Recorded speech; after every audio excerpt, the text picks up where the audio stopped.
There you go. That should fix it. And now let me turn on yeah. Okay, now talk. Okay, can the people hear me clearly? Can you hear my stream guest, guys? Awesome. Like, is the volume on the same level as ordinary Indian? Okay, that's nice. That is good. Good, good. And so you can hear my guest at the same level as you hear me, right?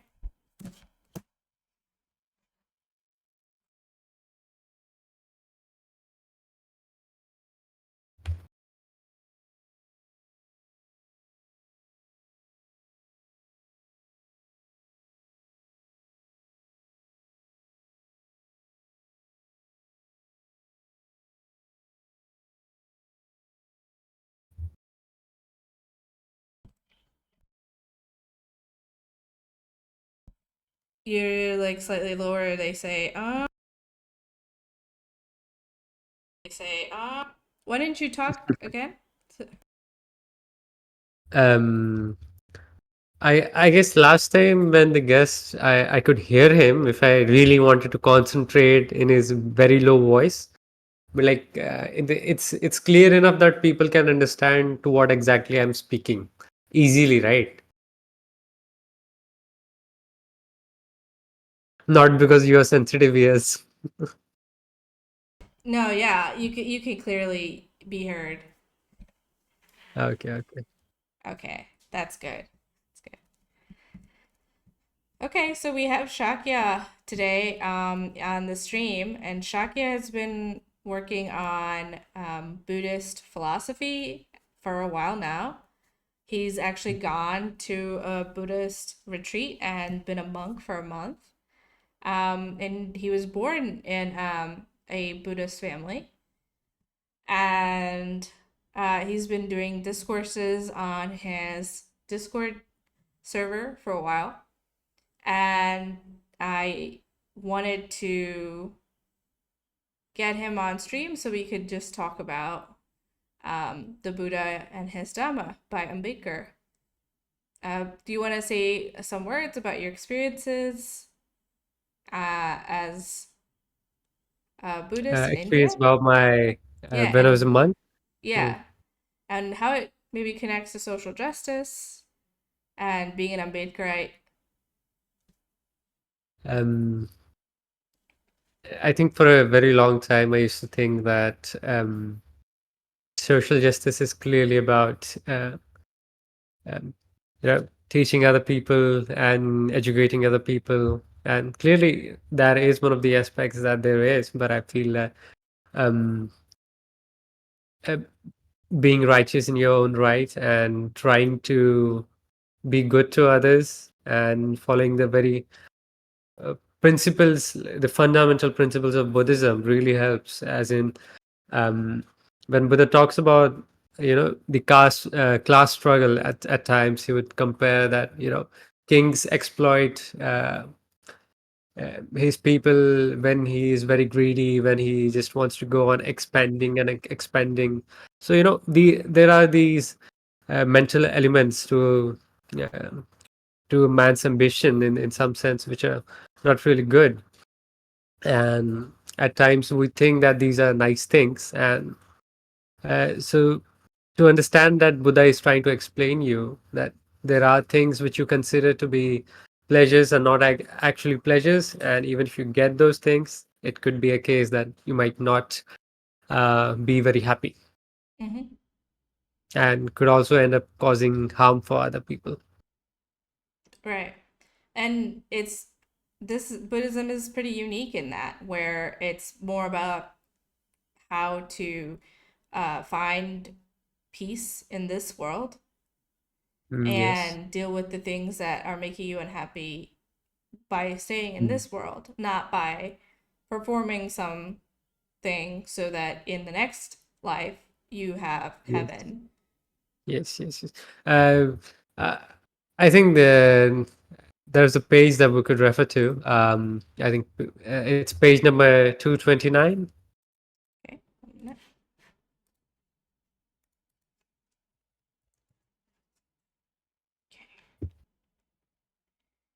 Uh, Should I yeah. go for it? Why bother about life after death? Right. Okay. Yeah.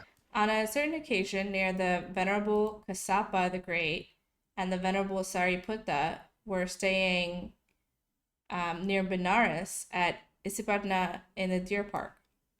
Then the Venerable Sariputta, rising up at eventide from solitude, went to the Venerable Kassapa the Great and sat down on one side. So seated, the Venerable Sariputta said to the Venerable Kassapa the Great, "How now, friend Kassapa, does the Tathagata exist beyond death?" "Undeclared is it, friend, by the Exalted One, that the Tathagata exists beyond death." "What then, friend, does the Tathagata both exist and not exist beyond death?" This also, friend, undeclared by the Exalted One." "How then, friend, does the Tathagata neither exist, neither not exist beyond death?" "That also, friend, is not declared by the Exalted One." "But why, friend, has it not been declared by the Exalted One?" This is a question not concerned with profit to humanity or with the first principles of holy life. It does not lead to perfect wisdom nor to nirvana.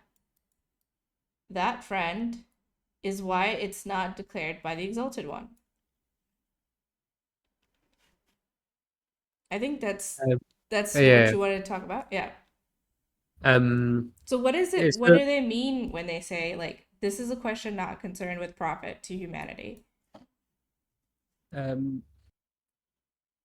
so when Buddha is talking about his teachings, there are these philosophies in India at that time. Uh, when people really want to discuss about spirituality in the sense that they just want to talk, that what exactly is it that the soul is, the non-dualistic version where they talk about the Atman and the Brahman and Paramatma and Atma, that kind of stuff. Um, and there was this culture of debates that spiritual debate where people would go on that this is my stance, that is your stance.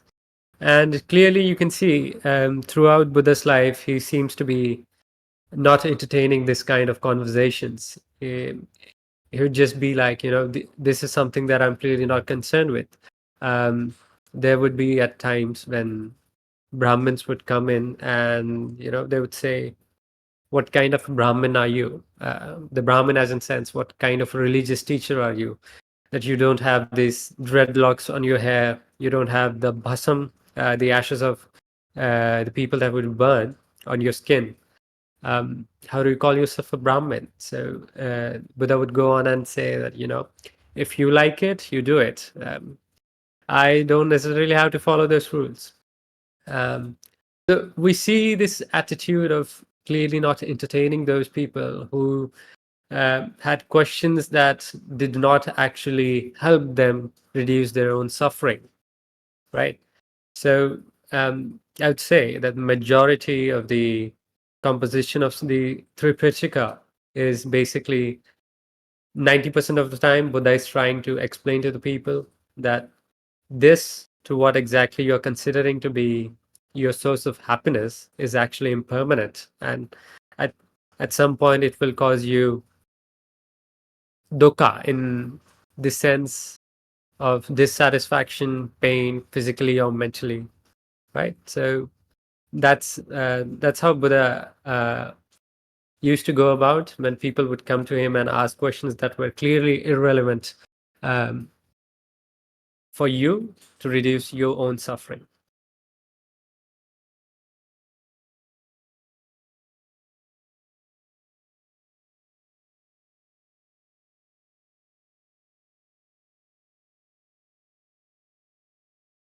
Um,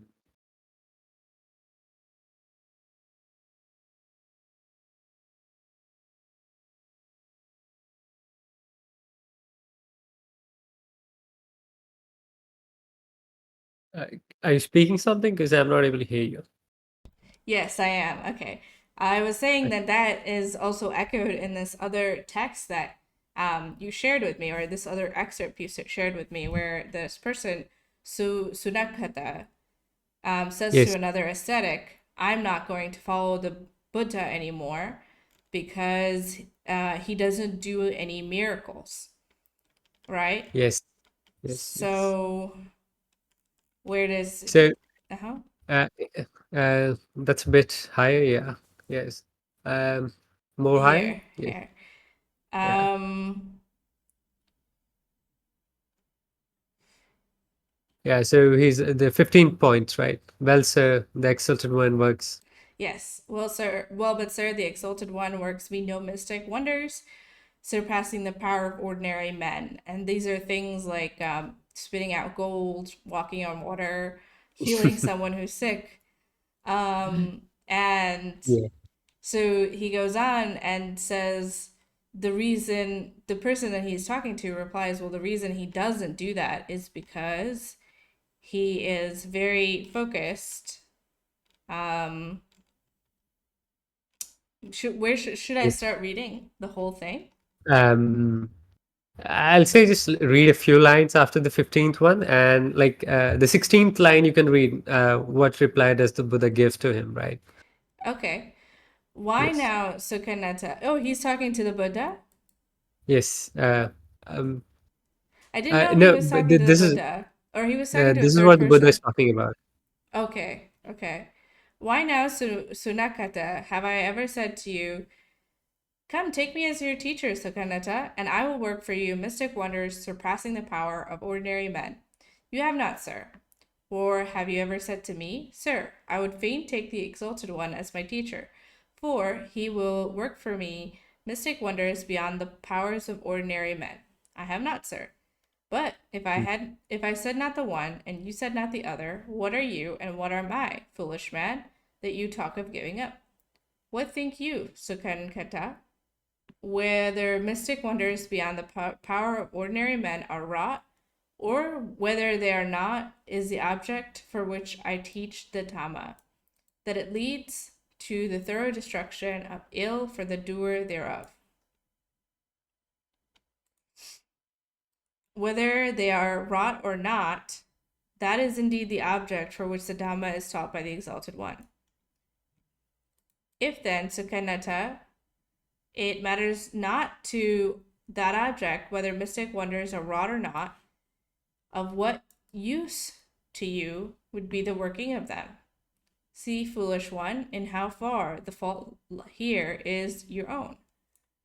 But, sir, the Exalted One does not reveal to me the beginning of things. Why now, Sunakata, have I ever said to you, come, Sunakata, be my disciple, and I will reveal to you the beginning of things? Sir, you have not. Or have you ever said to me, I will become the Exalted One's pupil, for he will reveal to me the beginning of things? Sir, I have not. So I guess the beginning of things is like, who created the universe? Is it God, or did it Yes. come about by itself? Yes. Yeah. These questions would, people would keep bombarding Buddha with those questions, and he would just not entertain them, and he would just be like, I don't care. Mm-hmm. I mean, these are There is this. even now typical questions in like, an atheist debate circle, right? Yes. Like taking the analogy of a doctor, there's this sutta where Buddha is speaking to one of the disciples, and uh, he's giving an example that if a man were to throw an pierce you with an arrow, and you go to a doctor, and the doctor says, "Okay, we can start the treatment," and you say, "I will not start the treatment unless and until I know the caste of the man who pierced this arrow into my chest, and I would not do the treatment for myself unless I know his intent, his place of stay, his place of birth, his religious upbringing." 1 minute. These are Someone just said we can't hear you. I think no, it was a little bit ago. You stopped me then. Sorry. Go for it again. Sorry to um, interrupt. guys, can you hear me? Can you hear him? Okay, I think that was a bit before then. That was when I was asking you. I think so too. Yeah. Yes, Cedar Yeah. said. Sorry about that, guys. Sorry to interrupt. Okay. Mm. So I think Yeah, you were saying like if someone gets hit with an arrow yeah. So and the person who got hit is like, I don't want you to treat me until I know the caste of the person who hit the arrow and what their yes, intentions were. yes. So at most of the times people try to give an analogy between Buddha and a doctor that he's uh, making you accept that there is a disease in you. Mm, That's number one thing. And then he's like, what are the reasons for these disease, right? And then he goes on to say, is this disease curable, right? And then fourth is the actual cure for that disease. So similarly, he's giving an analogy that your problem is that you're suffering, and knowing the answers to if God exists or not, is there a Atma and a Paramatma? Are they both different or the same? That does not help you in reducing your suffering. right, So I'm not going to entertain them. That's his attitude throughout. right. And so he continues there on that and um, goes on to say a bunch of different things that people keep talking about that don't help, right? Are things Yes, like, is the world eternal? Is this yes, yes. alone the truth and the other view mere folly? Is that Advaita? Um, But the or you say it doesn't matter. the Advaita that people follow today is, it's the Advaita that Adi Shankaracharya gave to the people, right? So Mm, that came a bit very later, I'd say. Um, you know, these people were the men who would debate with the likes of Nagarjuna, Dhammakirti, and Chandrakirti. mm, And their non-dualistic version of Vedanta is clearly heavily influenced by the teachings of Buddha and the interpretations that Nagarjuna gives in his book Madhyama Karika, right? mm, So even then, I would see that the clear difference is that back then there was not a very strong monastic order in India, as strong as the Buddhist Sangha. There mm, were Jain Sanghas as well, but they were not as big or as mainstream like the Bhikkhu Sangha when they were there, mm, right? mm-hmm. So, So because they weren't big, I mean, how does that tie into Advaita? um, I'd say the version of Advaita that is practiced today is a bit more monastic, or, you know. Mm, Um, the Vedanta tradition would just be like, where a father would pass his teachings to the son, right? mm, So this inclusion of people from all walks of lives was first done with Buddhism, um, where where the sangha is open for all, and it's a bit mainstreamed. Where I would say the systematic difference would be that you see Nalanda, where the bhikshus, it's mainstream, it's very big, and it's institutionalized, like the kind of universities that we see, right? mm-hmm, And the gurukuls are the ones where there is a guru of the kul, and he's teaching to his people and not to the other people who are outside his kul, mm, right? So these are some differences. Um, but I guess the influence of Buddhism on Advaita is very evident. Like, it's very clear if you compare the writings of the Buddhist texts and the Advaita texts. It's clearly there. mm, mm. Uh, but I'd say we should stick to Buddhism today. Okay, sounds good. Yes. Um, so then he continues and asks these questions: is the world finite? Is the world infinite? Is the soul the same as the Yes. body? Is the soul one thing and the body another? So this is the whole like the soul, the body dies, but the soul transmigrates. The Mm. soul is eternal, right? That's a very Mm. strong belief in Hinduism. Yeah. Right. Um, does one who has gained the truth live again after death? Does Mm. he not live again after death? Does he both live again and not live again after death? Does he neither live again nor live again after death? And to each question, the Exalted One made the same reply. That too, Pottapada, is a matter on which I have expressed no opinion. But why has the Exalted One expressed no opinion on that? Because this question is not calculated to profit. It is not concerned with the Dhamma.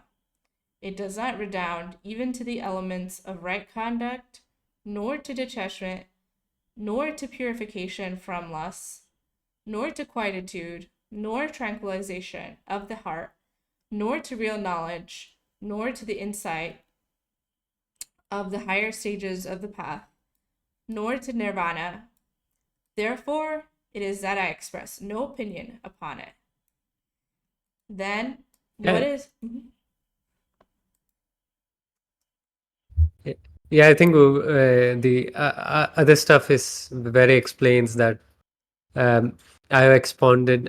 Like the next lines is where he explains the Is Four very Noble important. Truths. Yeah, I have expanded Pottapada. So then what is it that you talked about? Is he asked the Buddha, right? The Buddha says, Yes. I have talked about what dukkha is. I have talked about what the our origin of dukkha or suffering is.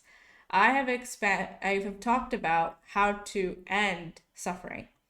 I have expanded on what is the method by one by which one might end suffering. Cessation So, of. uh-huh, the cessation of dukkha. Yeah.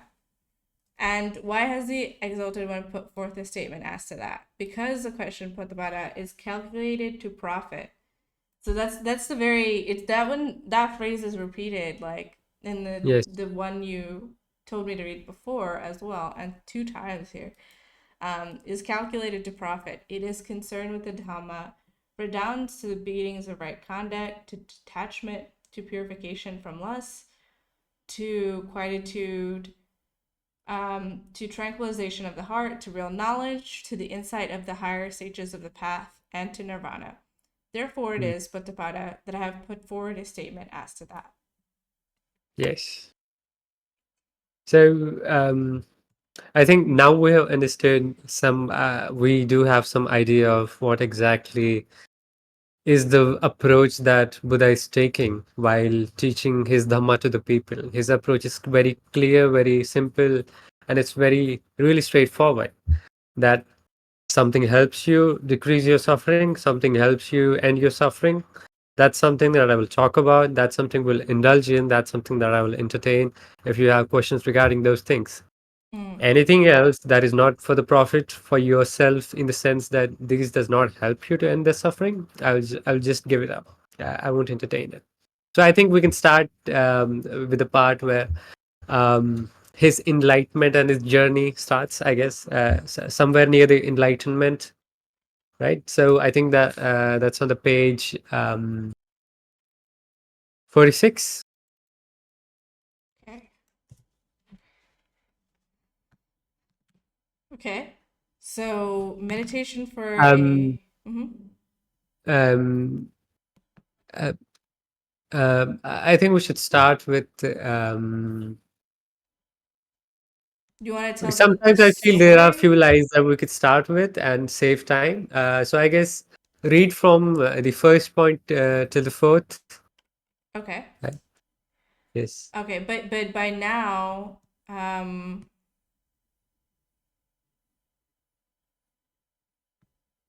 by now, he's tried a lot of things, hasn't he? He's left his Yes. house. Yes. He's tried a lot of things. He's tried the path of, starving himself almost near death, right? And Yes. now he's been saved with just a small bowl of food. So, Yes. having refreshed himself with food, Gautama sat thinking over his past experiences. He realized that all paths had failed. Yes. The failure was so complete that it could have led anyone into a state of frustration. He was, of course, sorry, but frustration as such did not touch him. He was always hopeful of finding a way. So that on the night of the day on which he partook of the food sent by Sujata, Gautama had 5 dreams. And when he awoke, he interpreted his dreams to mean that he was sure to attain enlightenment. So there are these 5 dreams that are pretty common in Buddhist literature, and one of them is the part where he is going to get enlightened. And the other one is where his body keeps on expanding. Uh, the map that that is described, like the um, borders that we could see from the Himalayas um, to the south lower parts of India, right? So it closely resembles the Indian map that we have today in some ways. And those were the 5 dreams, but I guess these two were something that I felt that people should know about. Hmm. Okay. He had also tried to forecast his future. I mean, going back to the dreams thing, I believe in it because I also get Mm. dreams. I actually work a lot Mm. of things out in my dreams that, like, if I'm Okay. trying to write something, I get the right words in my Okay. dreams. And I think it's just my brain just, reshuffling the information. So, Yeah. yeah. Could be the case. Could be the case. He had also tried to forecast his future. This he did by throwing the bowl of food Sujata's maid brought into the river, saying, "If I am to have enlightenment, let the bowl ascend the stream. If not, let it go down." The vessel indeed began to float against the current and at last sank near the abode of Kala, a Naga king. Yes. So there's this woman named Sujata who gives this kheer to uh, the Bodhisattva Siddhartha Gautam as an offering when he almost was on the brink of death while he was starving himself. And that was the other extreme. Attakilmataya is the word that is used in the Buddhist texts, like trying to give your own body the pain because they believe that the karma they have done in the past is what is causing them suffering in this current life. And Mm, so, to eradicate those old karma, we must cause ourselves this physical pain so that we can remove our old karma and get enlightened. But clearly, that was not the way to get enlightened, and Buddha had forfeited that way, and then he did his own kind of meditation. Uh, so the bowl that is used here is the gold bowl that was given to the Buddha by the Sujata, in which she offered the kheer to him. Uh, So, but why do you think that this kind of mystic, this kind of mystic is there in yeah, this Buddhism Dhamma. mystic, yeah, this event is here? Yeah. Um, like to be very honest, like I felt that is there a need to that? To be very honest, in the sense that this is a book that was written by B.R. Ambedkar, right? Um, I was certainly surprised the first time when I had read this, and I was thinking, should this be here? Because there are rules in the Vinay Pitaka, which is basically the rule book for the bhikshus, right? That you can never perform miracles for the people, and you can never show them out in the public, and it's forbidden. You can have bad consequences for that if you are in the sangha. Hmm. Then why is this here? I just feel that these are some pretty evident. Um, things that all the sects in all the Buddhist country agree on. This is something that clearly happened. So, Ambedkar is clearly not trying to um, water down the history that the Buddhists accept of the events that took place before enlightenment and after enlightenment in his life. So there is this, accusation on Mr. Ambedkar, where people would say that B.R. Ambedkar has certainly tried to water down Buddhism in a ways that fit his own narratives of social justice, and fits in a way that it's not completely spiritual, but it's completely materialistic and has nothing to do with what exactly the Buddha thought.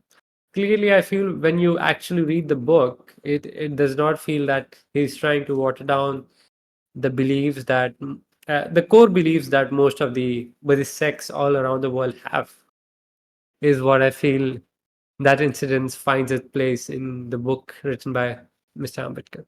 Mm-hmm.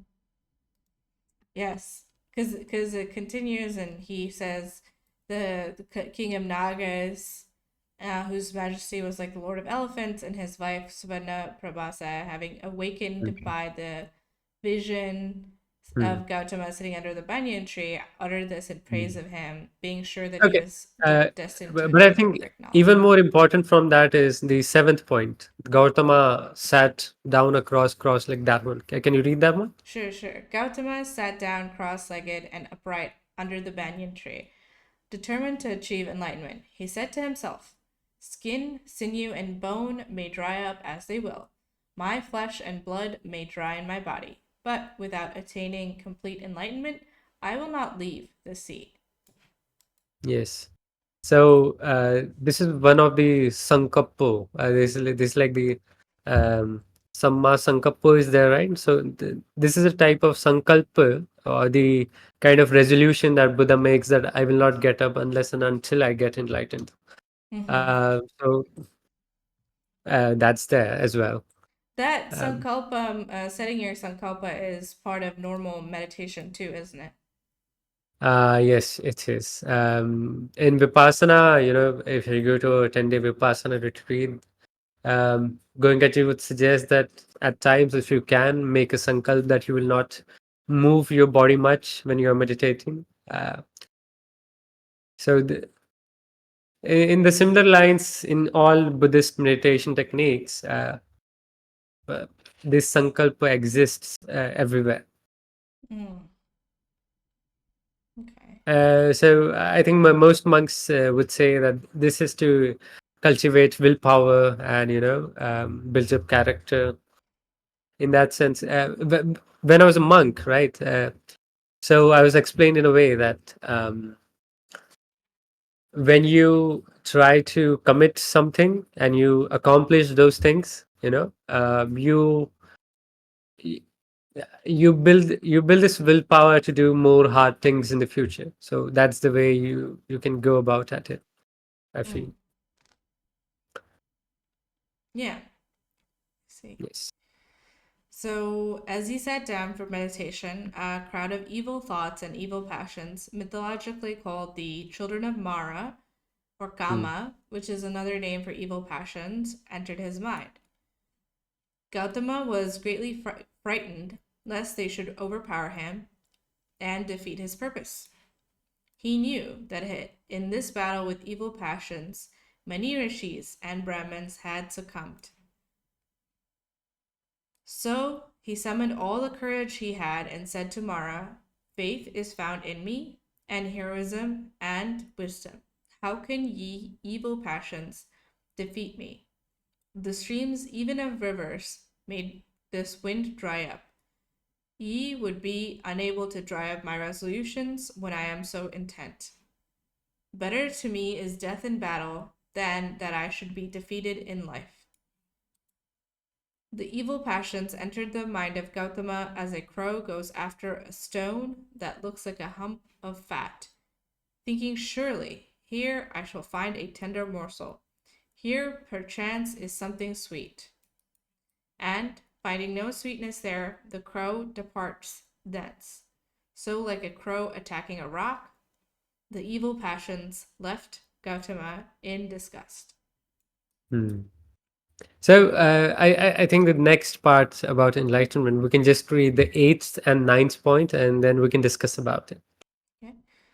Thus, with mind concentrated, purified, spotless, with defilement gone, supple, dexterous, firm, impassionate, not forgetting what he is after, Gautama concentrated himself on the problem of finding an answer to the question which had troubled him. On the night of the last day of the fourth week, light dawned upon him. He realized that there were two problems. The first problem was that there was suffering in the world. And the second problem was how to remove the suffering and make mankind happy. Yes. So um, I think there's a lot of talk about Ambedkar not accepting the Four Noble Truths. And I've seen articles from Times of India. I've seen articles from other mainstream newspapers who would say that Ambedkar's idea of Buddhism does not include the idea of suffering and the idea of how to remove suffering. And they would just go on to say that his idea is just about the um, class conflict and it's totally materialistic. There are lines where he would give an analogy between those, but um, clearly just sticking to those sentences of that paragraph does not give you the clear picture. We can clearly see on that in the future as well. But clearly, when people say and accuse Ambedkar's version of Buddhism, if there is one actually, I am of the opinion that this Navyana actually doesn't exist. He accepted Buddhism in its entirety. That's my take on it. Mm-hmm. So even if there exists a Navyana, this exists in Navyana that the problem of the noble truths, he has clearly mentioned them. He talks about them, right? Mm. Yes. Okay. So this similar way, the third discovery of the new Dhamma, right? So the fifth point, where he goes on to say, naturally, the first question he asked to himself was, what are the causes of unhappiness which an individual undergoes? And sixth is his second question was how to remove unhappiness, Mm-hmm. right? So these are things that make up the core of Buddhism, to understand uh, what are the causes of suffering, right, and how to remove them. Um, Now, if you go further in the book, we come across the next section. But before that, I would like to share a link with you. If you can just go and check. Sure.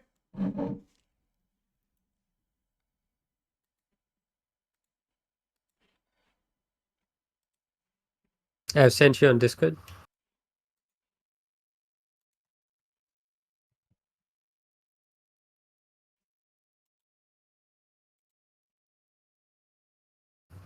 If you can zoom in so that people could read the first few lines, I guess. Um, This one. yes. So yes, yes. Um, So these are the Dhammapad lines. Like these were the actual first words that came out of his mouth.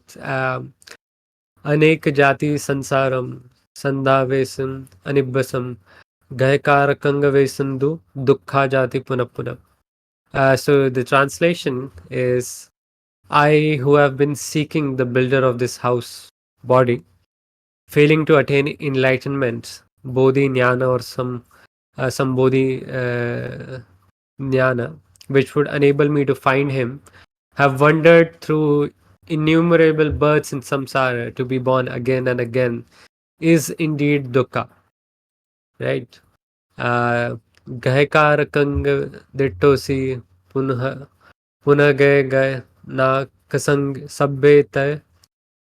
So these are some Pali words. I could happen to mispronounce them, so I would just stick to the English one at this point. O house builder, you are seen, you shall build no house for me again. All your rafts are broken, your roof tree is destroyed, your mind has reached the unconditioned. Nibbana, the end of craving, has attained. So, you know, if one were to actually read that, there is further explanation of what that builder is, right? So, the paticca upasampada, the dependent origination, is what the Buddhists talk about, right?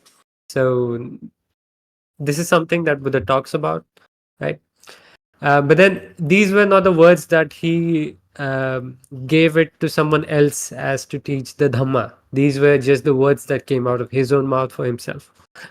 Um, I I think after this, uh, the fourth in the Buddha and his Dhamma part, right? Gautama, who was a bodhisattva after some bodhi becomes a Buddha, on page 48. We can read about that.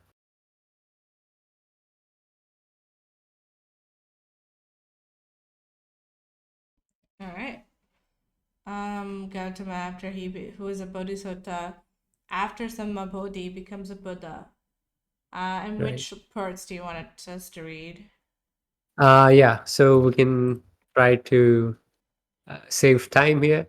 The third point is a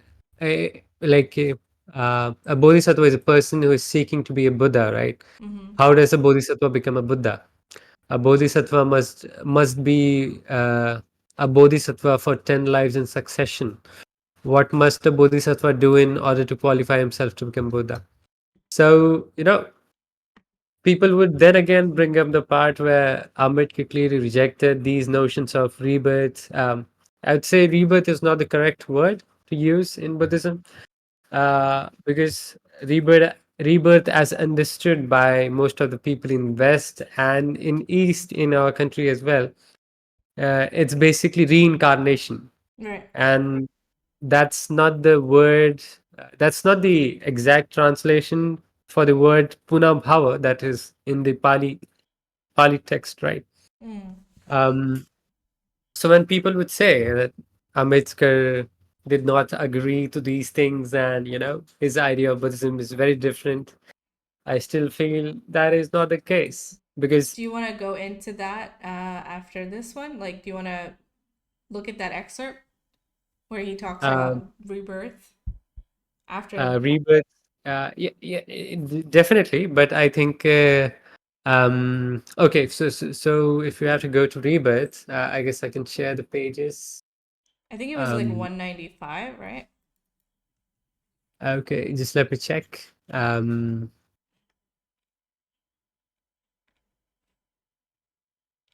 195, is it?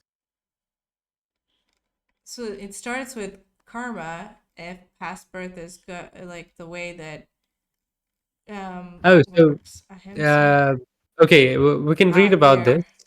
Yeah, Yes, yes. there we get to this part. So do you want to start here and then go back to karma?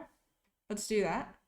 Mm, I think there is text about the rebirth separately somewhere. Just give me a fifth sec. Okay. Mm.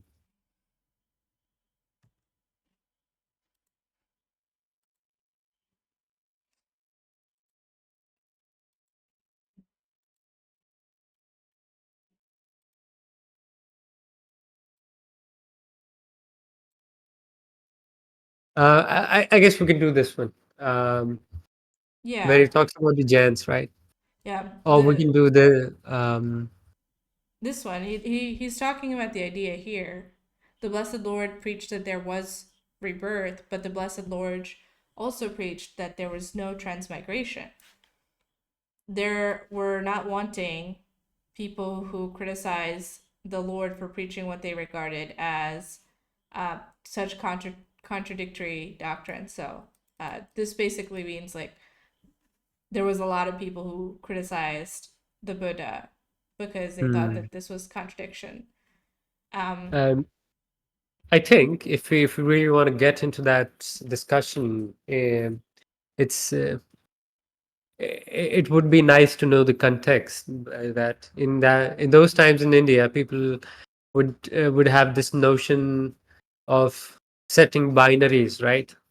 Either you believe there is a soul or you believe there is no soul, right? There is no in between. So Buddha was clearly avoiding these both extremes. That clearly, I reject the part that there is a soul. The definition that Buddha, that Brahmins came up with for the soul was there is something that is pretty concrete and is never changing. In a sense that if I have to use a parallel for it, it could be a like a quantifiable number, right? Like let's just say the ordinary Indian has number 6, so that 6 will be the same in her next life, in all the other lives that she will live, right? And the other part is where people would believe that there is this uchedvad, right? There is no afterlife and there is no there's just death and you just end there, right? Mm. So Chedwad is something that he's talking about, that people believe that there is no death and there is no repercussions of your actions. So you just enjoy, have pleasures. That's the way he describes Chedwad. And these were the two prominent philosophies at that time. So he rejected both of those. So the way that Milind Prashna and these Buddhist philosophers would talk about is like, if I have to give an analogy, let's say for example, um, there is this car that I own, right? And then I would say, is this really a car? So what exactly is this? Is this that you call a car? So how Buddhists would go about at this is like they would say, is this part the car, is that part the car, and they would start dismantling the body parts, and then they would talk about, is the aggregate of all these body parts you, who is referring to yourself, right? We use name, right? So Mm. is this what you're referring to? um, so just to give an analogy, uh, a car which has different parts, right? So is the tire the car? No. Is the steering the car? No. Is the sum of the parts the car? So now people would say yes to that. Like I meet a lot of people and they would say, the sum of these parts could be a car. But then I would say, let's say that I own two identical cars and I send those cars to a repair shop, and over the period, somehow the shop replaces every single part of that car to an identical car, right? Mm. So now when they send me my car back, is that car the same car, right? So clearly not. So then does this uh, heap of parts is what the car is? Clearly not. Is car something beyond the heap of this parts? No. Is it something inside the heap of these parts? That is also no. So these are some discourses that you will find in the Buddhist interpretations of how they explain the part that there is no soul which transmigrates, and like Milind also gives this example. Naksin gives this example to Milind, like you take a milk, right? And then milk is converted into curd, and then it's converted into cheese, right? Mm. Do you call those things the same, right? They originated from the same thing. They depend on milk as the origin, but they are not the same thing. They might at one point they had similar properties, but now they don't, right? So I think these are discourses that get pretty hefty, and these are discourses that were pretty widely discussed by Nagarjuna, Chandrakirti, Dhammakirti, right? These were the people who discussed on this extent briefly.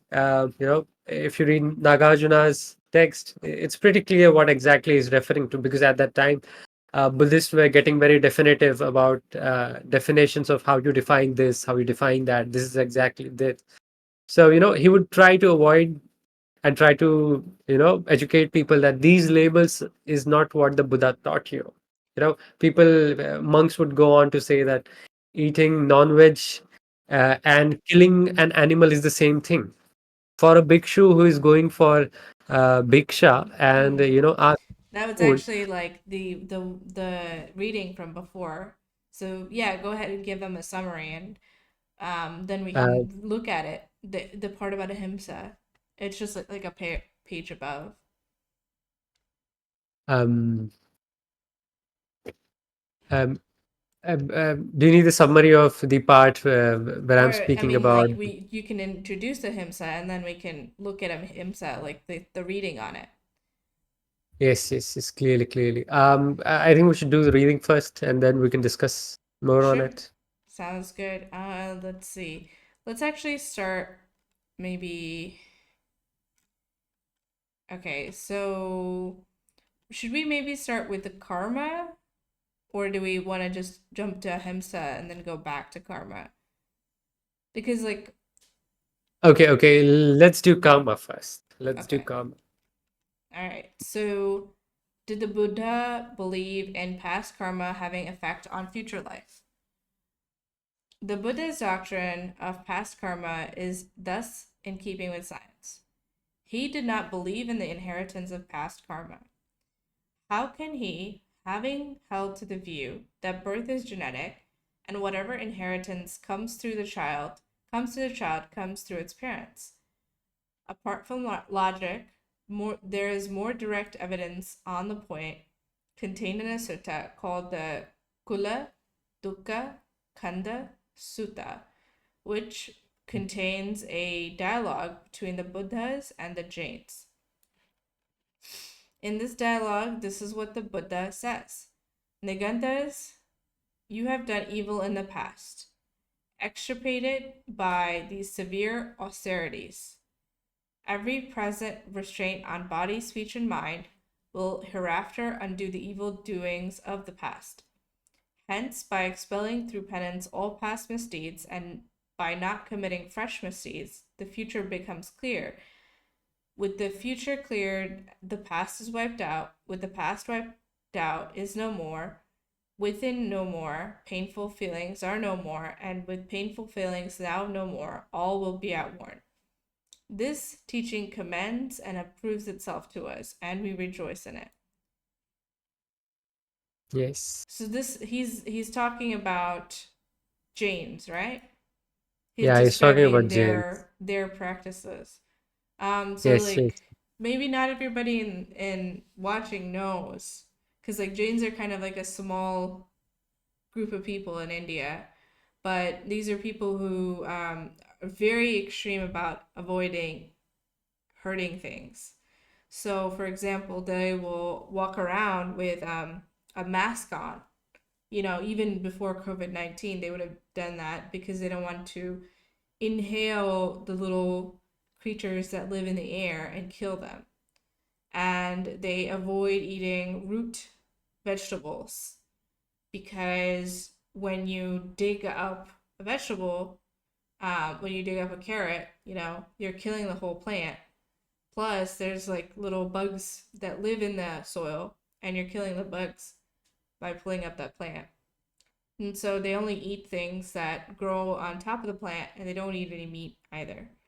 So they're also do a lot of other things like plucking their hair to prove that they are indifferent to pain, and um, they live very in severe austerities. So that's that's the Jains, and um, the Buddha says to them, "Do you know, reverencers?" Sorry, did you want to add something? Um, yeah, it's fine. You can go ahead, and Was we'll that a go to good? Okay, the original sutta after this, right? okay. Was that a good kind of summary? Would you Yeah, like yeah, me? of the Jains, it was pretty Okay, nice. okay. Thereupon I said to those Agentas, do you know, reverend sirs, whether you had an existence before this, or you were not non existent? No, sir. Do you know that in a former existence you were guilty and not guiltless of misdeeds? No. Do you know that in the former existence you were guilty and not guiltless of this or that specific misdeed? No. Secondly, the Buddha asserts that the status of a man may be governed not so much by heredity as by his environment. In the Devadaha Sutta, this is what the Buddha says. Some recluses and Brahmins there are who affirm and hold the view that whatsoever the individual experiences, be it pleasant or unpleasant or neither, all comes from former actions. So this is like the idea that in your past life, you follow the Yes. rules, you did good, so then you get reborn as like the son or daughter of rich family, so things are better for you. Um, Hence, by expiation and purge of former misdeeds, and by not coming fresh misdeeds, nothing accrues for the future. The misdeeds die away. As misdeeds dies away, as dies away, feelings die away. And as feelings die away, all will wear out and pass. This is what the Nigantas affirm. If it is because of their birth's environment that creatures experience pleasure and pain, the Nigantas are blameworthy. And they're also blameworthy if environment is not the cause. Now, these statements of the Buddha are very relevant. How could the Buddha throw doubt on past karma if he believed in it? How could the Buddha maintain pain and pleasure in present life being due to environment if he believed that it was due to past karma? The doctrine of past karma is a purely Brahminic doctrine. Past karma taking effect in present life is quite consistent with the Brahminic doctrine of soul, the effect of karma on soul. But it is quite inconsistent with the Buddhist doctrine of non-soul. This was what you were talking about, where they, the discourse about the car, and is that a car? Is that the car? And if you replace Yes. all the pieces of the car, is it still that car, right? Um, Yes. Yes. is there something essential about people that is a soul that where this credit or debit of karma is tallied onto that, and it like follows the soul life to life, right? And that's the Brahminic take, that there is a Yes. soul. That's the Dominic take. Yeah, and that soul's like debts or merits go with it to the next life. And they're the Yes. reason that we have inequality, and that some people Yes. are born into rich families and some people are born poor. Um, Right. So or these are the views that Brahmanical people did hold, and it was quite do hold. widespread throughout India. And countering those was pretty difficult for Buddha, right? Like Mm-hmm. the part where we read to where he is still wondering if he wants to preach or if he does not want to preach, right? So he has this confusion: should I preach this teaching to the people or not, right? So there as well, he's speaking about the karma which we do find in the Pali Suttas as well, right? Because there are mentions where he talks about the previous karmas do affect, but the kind of karma that is being talked about here is the sense that everything that you experience right now, right here, is due to your old karma, and you have basically no will, no free will to try to change those conditions. You In your have present no life. influence on those things. And clearly the Buddhist way of the way that they think about this karma is clearly different, Mm. right? So I think we can go to the original sutta where he's talking about the karma with the Jains, and then it is pretty clear. I have sent you the link on Discord. Can you check? Mm-hmm. Which one? Uh, The first one, or the The one The you first just one, the sent? first one. Okay. The Kula Sutta, um, which is being referred to here, right? Okay. Let me just Yes. put one of these on the screen and you can tell me. That's the right Okay. one. This one?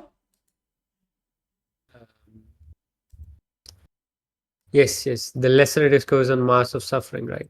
Mm. So if you go, just do Control F, so we can find the keywords and just skip to the part of it which we want to read. Mm-hmm. Um, can you go to the part where Which one? What's the word that I should search for? yes, yes. Just give me a sec. Karma? Mm, when this was said,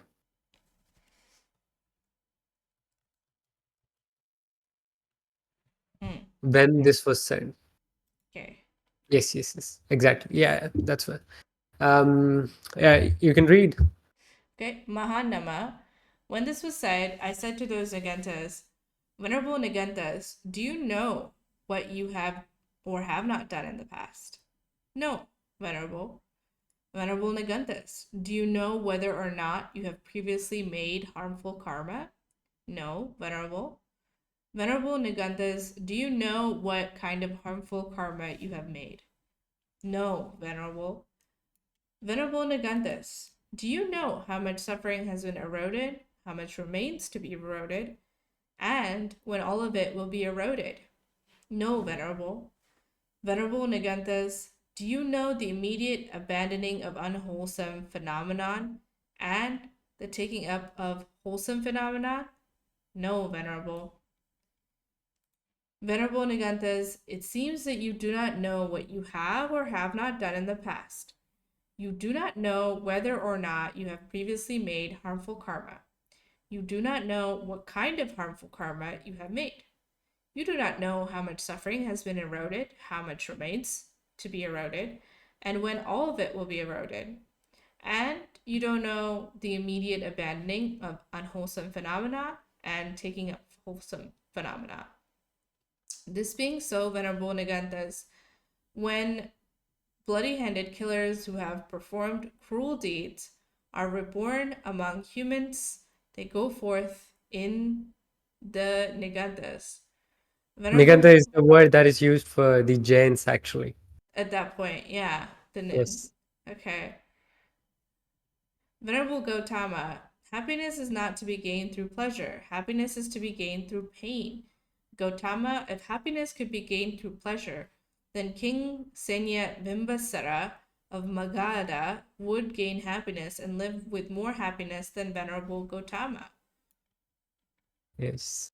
So, so here he is again comparing those two extremes, right? So now, if you go to the other sutta, then we can try to make up of what is actually being said here, right?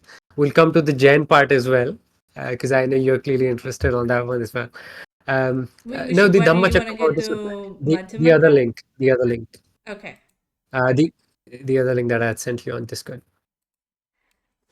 Yeah, because we could get to the Madhyamakarika, right? Like the middle path between extreme suffering and extreme Yes, yes. pleasure as well. You can look at that. Okay, where are we looking? Okay, This one? so in the English side, if you compare like these two extremes, because should not be adopted by one who has gone forth from the home life, right? Mm-hmm. So he's teaching this new Dhamma that no one has ever heard before to these bhikkhus who are sannyasis who have left their house, right? So if you go into the Pali version, Devame Bhikkave Anta Pabajitena. Right? Pabajitena is the word that is used for the people who go into the life of homelessness, right? Who give up the home, like gruas the world, if you are to say in Hindi or Sanskrit, right? Mm-hmm. They ask, They don't have the family and they don't have yes, yes, wealth and Yes. cows and they work jobs, yeah, or like have Uh, a farm. yeah. Hmm. So the Pali goes like yo chayam kamesu kamasukalli anayogo hino gammo atho janeko anaryo. Right. So what he's talking about is the like he's actually comparing about to the king part, right? So he's talking about the people who just live in pleasures, like the Hmm. king he's talking about in the other sutta. These kings who have all the sources of pleasures, do you really think that these people live in pleasures? Clearly not, right? And the other part in that same sutta, if you go and read like atta, right, yo chayam atta kilmathayo anayogo, right? So people who atta kilmatai is the word that is used for like self-inflicting damage that you do on your own body. Mm. Um, I, Self this is not the mortification. exact translation, but it's along the lines, right? Right. So atta kilmataya is the word that is used when you want to cause pain to your own self. So you Like so starvation or yes, yes, yeah. yes. Let's just say what Jains practice, right? The Jains practice like people plucking the hairs out The of them, heads right? of, yeah, their head, yeah, That all that their that's body pretty actually. painful. That's It pretty is painful. one by one, yeah. Yes. And at the So end of their lives, they actually celebrate it when people refuse water, to keep yeah, going at the very end of their lives. It's like a ritual. yeah. So the Yeah. Buddha has clearly said that these are the true extremes that you must avoid. That these extremes will not lead to enlightenment. These extremes will not give you the fully awakened state, right? Mm-hmm. So uh, now, if we go back to the Kulanda Sutta where he's talking about, right? Well, why don't we Uh, just read the English part so people catch up? Just a sec. So these two extremes, bhikkhus, should not be adopted by one who has gone forth from the home life. Which two? On one hand, the devotion to hedonism towards kama as in pleasure, which is inferior, vulgar, common, and deprived of benefit. And on the other hand, the devotion to self mortification, which is suffering and is also deprived of profit benefit. Without going to these two extremes, Bhikkhu, the Tathagata or the Buddha has fully awakened to the Majjhima Patipada, which is the middle path, which produces vision, which produces jnana, and leads to appeasement, to higher Abhinayana. knowledge, abhinyana, to samabodhi, enlightenment, and nirvana, which is like the extension, enlightenment, peace. Yes, Um, enlightenment. yeah, and going back to I like it. I like how Ambedkar puts it in this one because it's much more, I don't know, simple or Yes, concise. yes. It Yeah. is. It is. Um, Where does he go into because the Jain one, right? no, he the middle path, he does Um, you. the ceremony, right? The ceremony. The first ceremony is where he's talking about. Yes. And that was like 179. No, it's much earlier, I think. That's page number 65, I guess. Okay. 65. The Buddha's first sermon. Yes.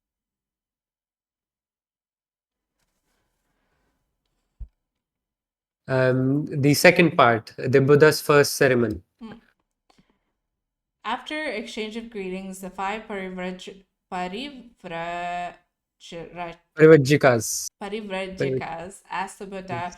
whether he still believed in asceticism. The Buddha replied in the negative. He said Yes. there Because were these were the people who practice reading. Like this was the group of six people who practice self mortification, starving themselves, eating just 1 or 2 grains, right? So that was pretty extreme stuff back then, even today, I guess. Yeah, yeah. He said that there were two extremes, a life of pleasure and a life of self mortification. One says, let us eat and drink, for tomorrow we die. The other says, kill all vasanas, desires, because they bring rebirth. He rejected both as unbecoming to man. He was a believer in the Madhyama Marga, Madhyama Patipada, the middle path, which is neither the path of pleasure nor the path of self mortification.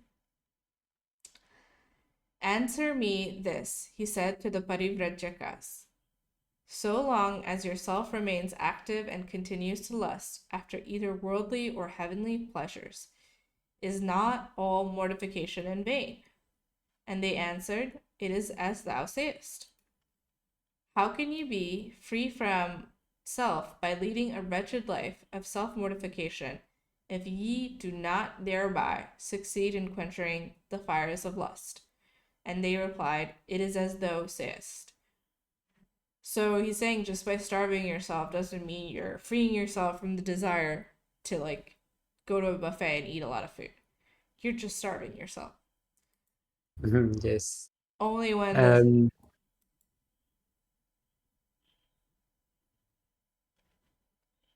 mm-hmm. are you reading it? No, it's you were about to say something. Um, no, we've talked about this, right? So, like the Dhamma Chakkapavattana Sutta is talking about these two extremes, and that's the extreme that when we were actually talking about karma, right?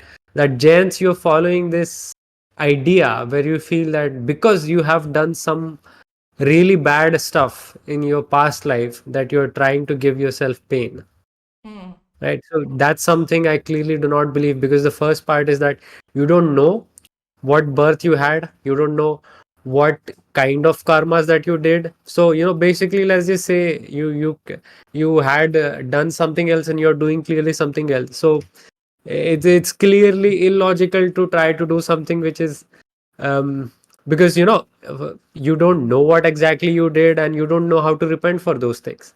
So mm, how exactly is it that you are expecting to get rid of those karmas if even those exist? How do you know, right? How mm-hmm. exactly is It's it not like helping you're you walking around with a clear those? number on top of your head, Yes, for the exactly. for how much bad or good karma you have. Yeah. Yes, yes. Uh, so, so that's the case, right? So, so that's the case when the this Jain mortification way was clearly rejected by him. And Mm-hmm. so when I say, I would say that Ambedkar's interpretation of that there is no rebirth, he's not doing that. He's just trying to bring it to the attention of the people, that when people say that I'm suffering because I've done some past karma in my past lives, the Buddhist approach is pretty simple. Let's say your car is outside, outside in the open, and there was rain, right? My car is bound to be wet.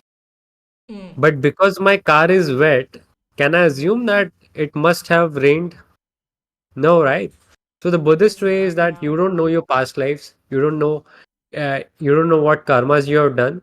So the only thing that you can do and can focus on is your current life. So focus on Mm, that, focus on following the middle path, focus on establishing your Shil, Samadhi, and Pragya. Right? So these are the things that Buddhists want to work and not indulge in these blame game to what exactly the Brahmanical version of um, karma does. That you're suffering because you must have done some bad thing. You're suffering because you that's not. didn't eat the prasad for the puja and you left before the put that food, the doing all the ending. I don't know if you've done a puja, but that's like really really cheesy, where Yes. they tell the story of the puja at the end, and they talk about how like in one specific one, like a woman's husband dies and is resurrected 3 times because she keeps forgetting to finish the puja and take the prasad. He like drowns, and then the like the ship he's in like capsizes, and then it comes back 3 separate times. Mm, It's yeah, I've heard it so many times. It's hilarious. But if you do it, apparently, right, it's like mm, you will get wealth in this life, and mm, you will get um, you know, cleansed of all your bad karma for the next one, right? So it kind of goes into like the things that we were talking about, where this focus on wanting pleasures and is a focus on wanting worldly wealth, and that as a route to um, like the cessation of suffering. So like this imaginary world where everything is only pleasure, nothing changes, mm. and you'll always feel good. Yeah, instead of focusing on the here and now, where you could still escape from suffering. Yes, yes, And it's in a very concrete and like provable way. yes. So that's the thing, like the idea of karmas is very, mumbled and jumbled when I read Hindu text sometimes because like I'll just give you an example. So in the Shilas, these are like the five precepts, and there are these eight precepts, the Ashtashil and the Panchashil, right? So there is this in Panchashil, you don't eat after 12, right? Basically after the time when the sun is directly above you, you don't eat food till the next morning. So there was this instance where this this neighbor of ours, she's a Brahmin lady, she came to know that my mother is also not eating, and she should say that even I'm doing this vrat for my child, like, so I could just see the disgust on my mother's face. It was like, that's not what we do it for, right? It's because that in Buddhism, hunger is considered to be as one of the biggest disease that mankind has ever gotten, right? Hunger is the biggest disease in um, Buddhism, Hmm. as it was told by Buddha. So to get those um, sankaras, um, uh, or these sankaras of craving for eating more and eating more, and whenever we get hungry, we just want to eat, right? So that's the way you develop equanimity for hunger and other stuff, right? So in some way, these rituals around Hinduism are always connected to influencing your karma, and Buddhist stance has always been pretty clear on that if you sow a seed, you're going to reap the fruit of that. If the seed is sweet, you will get the sweet fruit. If you sow the seed of bitterness, you'll reap the bitter fruit, right? So Hmm. I think these are some very clear differentiation and foundations which are clearly very different, but still people confuse it and think that these two ideas of karma are at the end of the day same thing. I say it's not, and it's very different, because when someone is saying that I can influence my karma by doing some ritualistic sacrifices or doing something ritualistic like bathing in the Ganges, that's clearly not the case. And like I these mean, people it who separates the who keep, cause from the effect, right? Like you yes, can't, yeah, yes, you so you can't they like make depend. up for being a dick to people by apologizing to God, right? Yes, yes, yes. So I think this idea of karma is pretty different when, like, at times I feel overwhelmed with the amount of explanations that I have to give to people to just make them understand. Like me explaining it to a guy, like a European guy or an American guy. At times it's easy, because they don't have these preconceived notions about karma and how it works, right? Because every time you go to a Hindu and try to explain a Hindu guy and try to explain him this is not the way that Buddhist karma works, and they'd be like, ah, no, and I'd be like, yes, and uh, We should it maybe just go and gets read the part about the principles instead of rules, kind of thing, because karma in Buddhism is not really about like um it's reaping what you sow is more like if you engineer the kind of life that is a good life, with things like right livelihood, it will create a good life. You will set into motion actions that create a good life, Mm, and so your mm, life will progressively get better and better mm. as things go on, right? Right, right. But it's So the way mhm. so the way it's explained in Buddhist Dhamma, it's explained in page number 132. Before we go on, I want to just read one viewer's Sure, sure. comments. It's all a way to reinforce casteism in Hinduism specifically. The reason that I am Brahmin is because I am past my past life, right? Is what a Brahmin would say. That person who's a Dalit deserves to be discriminated against because of his deeds in a past life, and I escaped that because I'm better and I did better. It is not limited to that either. It is so deeply ingrained in people's everyday lives that when something bad happens to them or someone close to them dies, their coping mechanism is that it is happening to me because of bad deeds in the past life, and I need to suffer because of them. It's really hard to break apart. Karma is different for Hindus and Buddhists. He's spitting facts. Yes.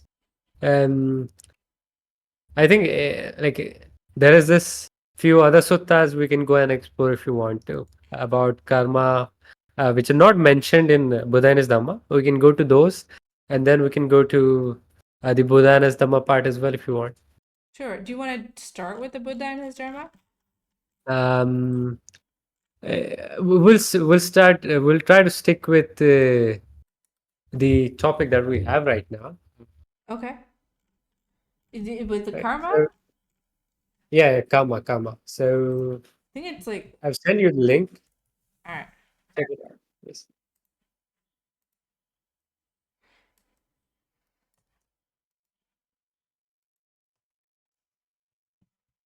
So whenever I'm reading some suttas, these suttas which are very small and very precise, these suttas I really like because they are just straightforward. Um, they stick to the points that are being discussed, and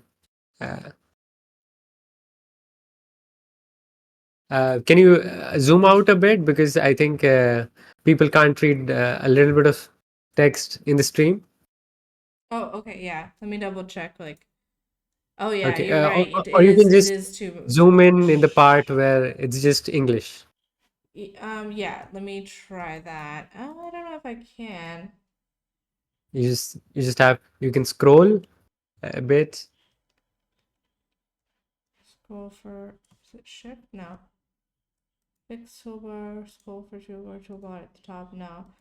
Mm, I can't like make it go this way or that way. Even Okay, if I was to scroll out. let's just read it. No Okay. issues. Yeah, people can't. Mm, It's just like the aspect ratio is a bit wide. Yeah, Um, I see. No worries, you can just read it, right? I guess, yeah, 1 minute.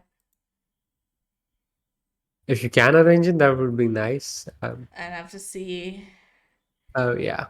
I think it's not possible because it looks like they kind of sped it up like that. Yeah, Okay. yeah. I don't think I can. They're not like two different things. They're kind of set up to be right side by side. Okay, Okay. so mendicants. You can see it, right? Mendicants, I declare these four kinds of deeds, having realized them with my own insight. What for?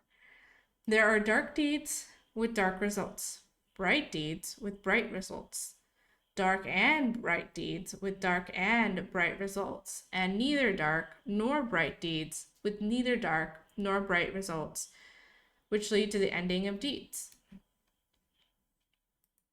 And what are dark deeds with dark results? It is when someone makes hurtful choices by way of body, speech, and mind. These are called dark deeds with dark results. And what are bright deeds with bright results? It's when someone makes pleasing choices by way of body, speech, and mind. These are called bright deeds with bright results. And what are dark and bright deeds with dark and bright results? It is when someone makes both hurtful and pleasing choices by way of body, speech, and mind. These are called dark and bright deeds with dark and bright results. And what are neither dark nor bright deeds with neither dark nor bright results, which lead to the ending of deeds. Right view? Yeah. No, I got kind of like I got okay, hold on. Why? Wait, but is he saying like the way that the eightfold path doesn't get doesn't get bright results? Right view, right thought, right speech, right action, right livelihood, right effort, right mindfulness, and right immersion. These are called neither dark nor bright deeds with neither dark nor bright results, which lead to the ending of deeds. These are the four kinds of deeds that I declare, having realized them with my own insight. Okay, so explain Okay. why don't you want the bright deeds? Um, I'll give you some context here. There is this other sutta as well, which is pretty long. The other sutta is where the Buddha talks about, I see the world where people live in these four states. And what are these four states? So he's talking about the light. So there are people who are in the light and who are walking towards light, right? There are people who are in the dark and who are walking towards light. And there Mm-hmm. are people who are in the light who are walking towards darkness, and there are people in the darkness who are walking um, uh, towards the light, and like vice versa, right? These are like the four things. So similarly, what he's talking about is in the sense of deeds, right? Like you do dark deeds, you reap dark deeds. So some might think that is this a bit different than what uh, is written in Buddha and his Dhamma right now? I would say not really, because um the comparison that Ambedkar is trying to make here is very simple. That the idea of Hindus and the ideas of what they have for karma is not the same, because they believe that karma can be influenced by ritualistic things, can be influenced by other things, which clearly hinders the Buddhist notion of dependent origination, right? So, like just to get an idea of the way he talks about deeds, is this one that Buddha is talking about dark deeds and dark results, bright deeds and bright results, dark and bright and dark and bright results, neither dark nor bright, right? Um, so this is how he talks about. But then if you have to talk about how we experience things, right? So there is this other sutta which I have sent you. Can you check? Mm-hmm. Um,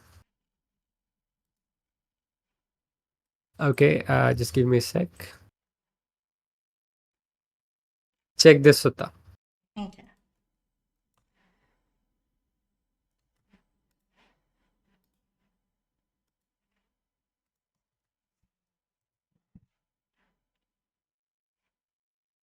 Okay. Sivaka. Mm-hmm. Do you want me to start from the beginning? Um, yeah, you can start from the beginning. Okay. On one occasion, the Blessed One was dwelling at Rajagraha in the bamboo grove, the squirrel sanctuary. The then wanderer Molia Sivaka approached the Blessed One and exchanged greetings with him. When they had concluded their greetings and cordial talk, he sat down on one side and said to the Blessed One, Master Gautama, there are some ascetics and Brahmins who hold such a doctrine and view as this. Whatever a person experiences, whether it be pleasant or painful or neither painful nor pleasant, all that is caused by was done in the past. What does Master Gautama say about this? Some feelings, Sivaka, arise here, originating from bile disorders.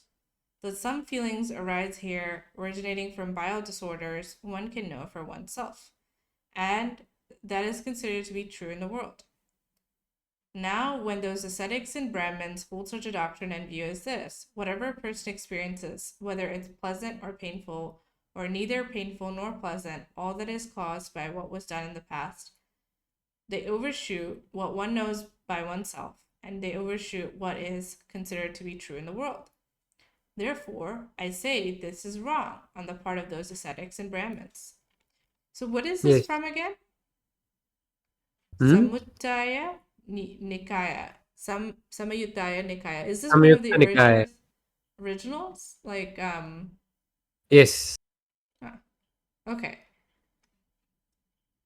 interesting. So you can read it further as well, right? I can read further, but like what I found interesting is he's already questioning like the Brahminical metaphysical knowledge of the world. He's saying like they don't know it for sure. Like they don't have any evidence for it. So they're actually reaching, they're going outside of what they have Yes. observed. Yes. Yeah. Some feelings, Savaka, arise here originating from phlegm disorders, originating from wind disorders, originating from an imbalance of the three, produced by change of climate, produced by careless behavior, caused by assault, produced as a result of karma. That some feelings arise here produced as a result of karma, one can know for oneself, and that is considered to be true in the world. So, but when he's saying karma, he's saying like, in this He's talking about life. the deeds. He's talking Yeah, about the deeds that you do in this life. in this life, right? Yes. Now, when those ascetics hold and Brahmins hold to the doctrine and view as this, whatever a person experiences, whether it be pleasant or painful, or neither painful nor pleasant, all that is caused by what was done in the past, they overshoot what one knows by oneself, and they overshoot what is considered to be true in the world. Therefore, I say that this is wrong on the part of those ascetics and Brahmins.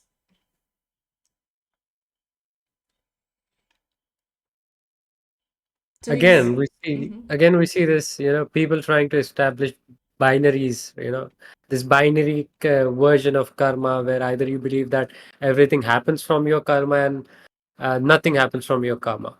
Uchedvad and this Uchedvad Attakilmataya and version, this right? Mm-hmm. So Sorry about that. uh,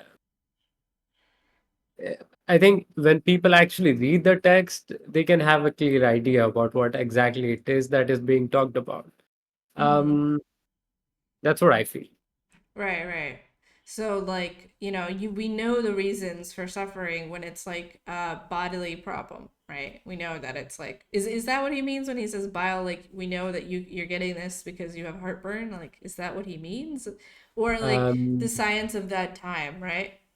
Which was like the uh, four humors Not or something. exactly. Yeah. Um, I think when someone is depressed at times, they have this digestive problems as well, right? Mm. Right. So it could be the case that you are depressed from the reasons that um, you know something that you wish to happen is not happening, something that you wish should not happen happened, or something that you really wanted in your life did not occur, right? So could be the case that you get very depressed in those circumstances, and those things do affect you bodily, right? So these are some things that you can experience in your life, that there are certain things that you did, like attaching yourself to someone, uh, right, in some way, and then attaching yourself to something, and then removing that from your life brought a lot of pain, right? So I think in that sense he's talking about the uh, part where you did some karma and then you're reaping the vipaka. Mm. right? So that you can know in this very current life, but the lives that you like, this idea of you becomes very problematic when you try to explain it to the other person, right? Yeah, what is this you that you're talking about? And the people just keep hammering on that you part, right? Mm-hmm. So like, if you go to the Dhamma Sutta, right? um you have those lines. Furthermore, because the where he talks about the five upadana khanda, if you go a little bit higher, the Mm-hmm. third para, the second, the third, um, Furthermore, this one. Furthermore, not the third. I think the uh, first, fourth, fifth. No, the fourth one, the fourth one. Furthermore, because this is dukkha, arya satya. mm. Furthermore, this is the dukkha nirodha gamani patipada arya satya.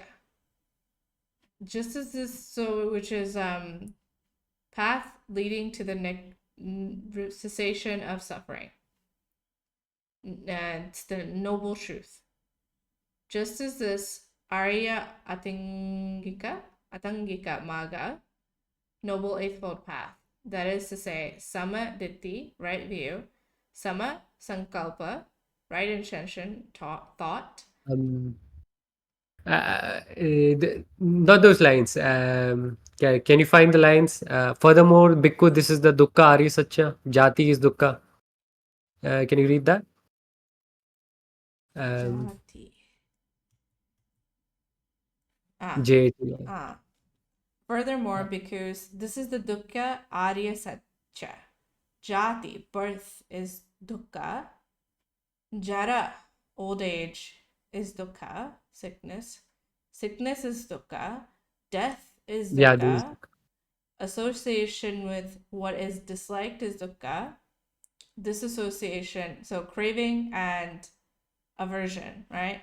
Yes. Craving for things that are pleasurable and you want to be around them, wanting to be away from things that are not Mhm. pleasurable, that you feel Right. disgusted by. Not to get what one wants is dukkha.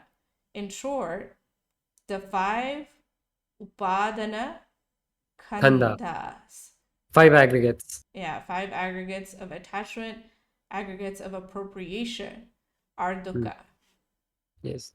So if you read the Pali version, it's to be quite honest, like I feel that uh, the English version is not very fair to the translation. You know, like idako panna, like the Pali version, dukkha are satcha, jati bhi dukkha, jara bhi dukkha, vyadhi bhi dukkha, marang bhi dukkha. So the way like appayehi sampayogo bhi dukkha. So like um, association with what is disliked is dukkha. Uh, Piyehi vipayogo bhi dukkha. Disassociation from what is liked is dukkha. Yam pincham na labhati tapi dukkha. Right? So like not getting what one wants is dukkha. Samkitte, like in short, uh, that's the meaning of that. Samkitte, panchopadana khanda dukkha. So the five aggregates is what the Buddhist version agrees that this is what we call as ourselves, and this is what the ego consists of. This is what we attach ourselves to. The namrupa and the four mental states, right? So uh, that is what Buddha talks about. That attaching yourself whenever you try to do something that attaches yourself to that quality, this upadan khandas, um, you create a cause for suffering, right? Mm-hmm. Um, like I think that there is this word where he's talking about the Tana, like idako banna bhikkave samudaya, right? So the next lines, if you read in Pali, idako panna bhikkave dukkha samudaya. So right, the version that Buddha is talking about dukkha in the sense that samudaya, it's like attachment is not exactly the cause of suffering. Attachment is suffering, right? Mm-hmm. Because the movement you attach yourself with something, that's the movement the dukkha arises. Mm-hmm. So that's the way that this samudaya takes place, and that's the way that Buddha explains it in the further discourses as well, right? How this samudaya works, right? Mm-hmm. um for me, to be very honest, well, I had read this few suttas here and there somewhere, but it got pretty clear to me when I was actually meditating, and how exactly do we attach ourselves to these good sensations and these bad sensations, when it was pretty evident to what exactly am I doing, right? So I think at times I do feel that having some form of meditative experience really helps when you are reading these suttas, because at times there are things that just go above your head is what I feel. You have to experience them yourself Yeah, with because by actually meditating, yeah, and the observing core yourself. the core values that when people say that you just talk about, right? The Advaita philosophy, that people assume that you talk about philosophies and you meditate on those topics, right? And you meditate on those things, you get enlightenment. So, like the meditative practices, majorly the vipassana that is practiced in the Buddhist tradition, Mm. you don't see people practicing meditation on the attributes of gods. You don't see them practicing on things which, again, are in some way a version of your mind of what you think is the reality. You're not meditating on the reality itself. Mm-hmm. Le- Right. For example, like people say that you If you do Hanuman meditate Chalisa, for Shiva, right? yeah, or you do like Shiva Namam with the beads, or the Hanuman Chalisa, or do Ram Nam or something like that, right? Yeah. Yeah, it's not nothing that's really making you sit with uncomfortable things in life, right? Like one of the Buddhist meditations that really helped me was death meditation, and the Yes. contemplation of death and contemplation of how my body is going to decay, right? Yes. And Yeah. so that actually helped me through a time when I was really suffering with death anxiety, which is like a Yes. psychologically described thing that everybody Yeah. is dealing with, right? Yeah. That's known as Marnanusati. Um, that's contemplating your death and just being okay with it. And in the people who go to the Vipassana courses for like more than 10 days, if they have done like the Satipathan, is a course of 7 days. Um, So I think at times they have this pretty clear idea about what Buddha talks. Like when the words like sankharas come up, right? People get really confused. What exactly is it, and what exactly is being talked about here, right? Mm-hmm. So I feel at times it becomes pretty evident that in Buddhist teachings there are these two words, pariyatti and patipatti. So pariyatti is the textual part that we have today, and the philosophical part that people read and try to understand what exactly is the Buddhist way and try to make something out of it. But every time when there is this Dhammapad verse where there is this Arahant bhikkhu, and there is this other bhikkhu who is not yet Arahant, who has not attained enlightenment, but the Arahant does not know all the verses that the book bhikkhus pray in the Vandana, right? Praying the Vandana basically is not praying to the Buddha or other stuff. They are just reciting the verses that Buddha has told them, which stores the knowledge, right? They are not praying in the sense that they are praying to the Buddha, that Buddha give us something or Buddha protect us. No, that's not how the Buddha Vandana goes. Mm. Right. So the Arhat one is not as knowledgeable as the other bhikkhu who has not yet attained the enlightenment. So he goes and says, like, I know more than him, and yet he has attained enlightenment. How is this so? So Buddha clearly emphasizes more on the experiential knowledge, right? So he gives Mm. an example that you go to there's this example that he uses once, that there are these two kids who go out to beg, right? So there is this blind kid and there is this kid who can actually see.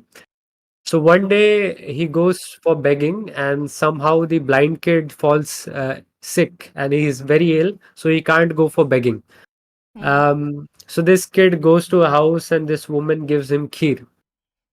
So he eats that kheer and he comes back and he says, "Brother, I had forgotten about you because the kheer was very tasty, and I did not think that I should bring it for you. So I completely forgot about you in that movement." So the blind kid says to him that, "Okay, you have not brought it for me. Just explain it to me what kheer is and how it tastes and how it feels like." Mm. Uh, so he goes on to say that kheer is white, right? So the blind kid who has never seen the color white is asking, "What is exactly this white?" Mm. So what he does is he goes outside and he brings the first thing that he sees is white. So he brings this crane to him, uh, Mm. crane or like seagull, white seagull, right? Mm. So he touches that seagull with his eyes, and then he says, "Okay, so this is white. White is soft in some areas and it's hard in the starting area."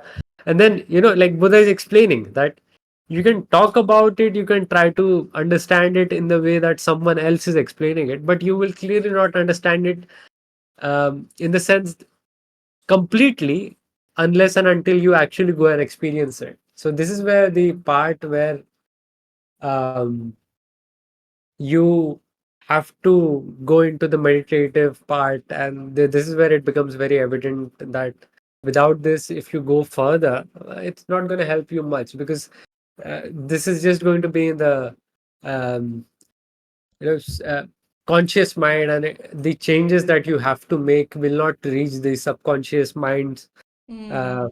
right? So Right. Right.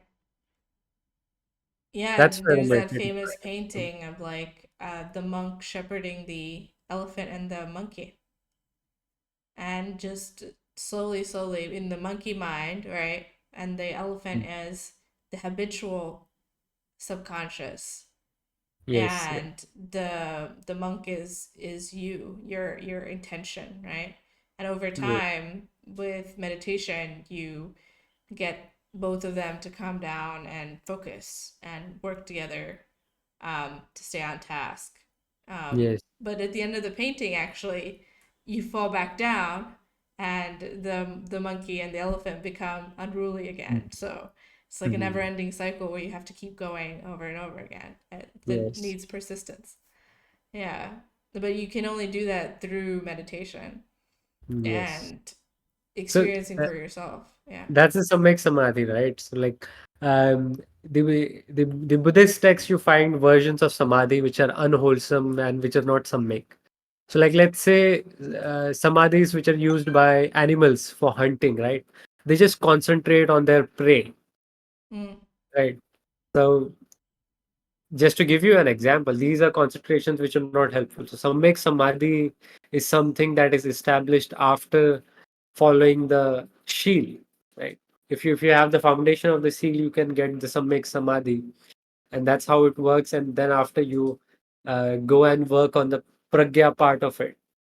So mm, I think these are some core aspects of Buddhism that can you can have a little bit of understanding by reading stuff, but the real understanding, if you really want to get what exactly is being talked about and understand it for your own self, as in I understand that when I buy certain stuff and I'm very proud about it and I want other people to see it, I'm actually attached to the part that this is this ego of mine, and I've made this thing an extension of myself. Mm. And then whenever that thing gets any harm, is broken or is taken away from you, I That's like to like say that we're like decorator crabs. And I don't know if you know that there's this kind of crab that sticks pieces of like rock on its back with some sort of Mhm. adhesive. And it also sticks small anemones onto its back.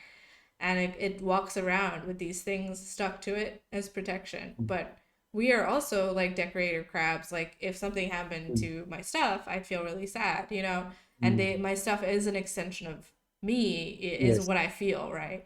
And I haven't gotten to the point where I could see someone, you know, go through my stuff with a baseball bat and destroy everything, and I'd be fine. Mhm. Um, Yeah. you know, it would pain me, just like it Mhm. would pain me if like a finger was cut off. But there's that famous story of the Buddha, you know, Yeah. going to Angulimala, okay with giving him his Mhm. finger, Yes. if that's what it takes to calm him down. Mhm. Um, yeah, Yeah, I think we can get back to the part of karma in Buddha and his Dhamma again. sure, let's do that. Um,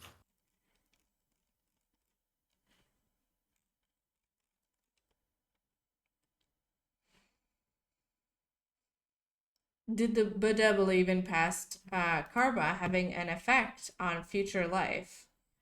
Um, the law of karma was enunciated by the Buddha. He was first to say, reap as you sow. He was so emphatic about the law of karma that he maintained that there could be no moral order unless there was a stern observance of the law of karma. The Buddha's law of karma applied only to karma and its effect on present life. There is, however, an extended doctrine of karma. According to it, karma includes karma done in past life or lives. If a man is born in a poor family, it is because of his past bad karma.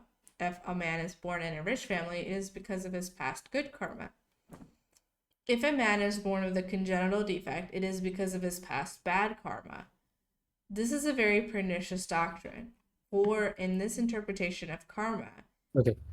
I think we have read this one and we have read the suttas where Buddha clearly says that that's not the case because you can never know exactly what birth you had. The pages that I want you to read right now is the page number 132.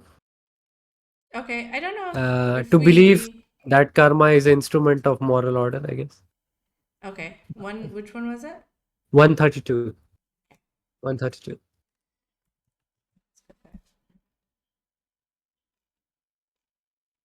Ah, to believe that karma is the instrument of moral order is Dhamma.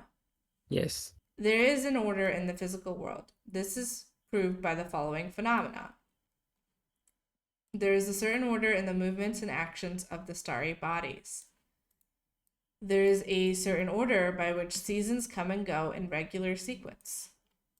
There is a certain order by which seeds grow into trees and yield fruits, and fruits give seeds.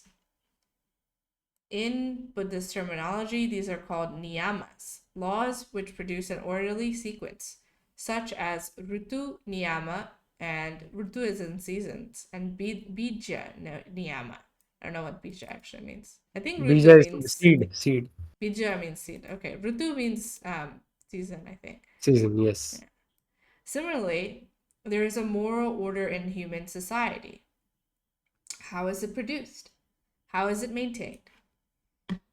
Those who believe in the existence of God have no difficulty in answering the question, and their answer is easy.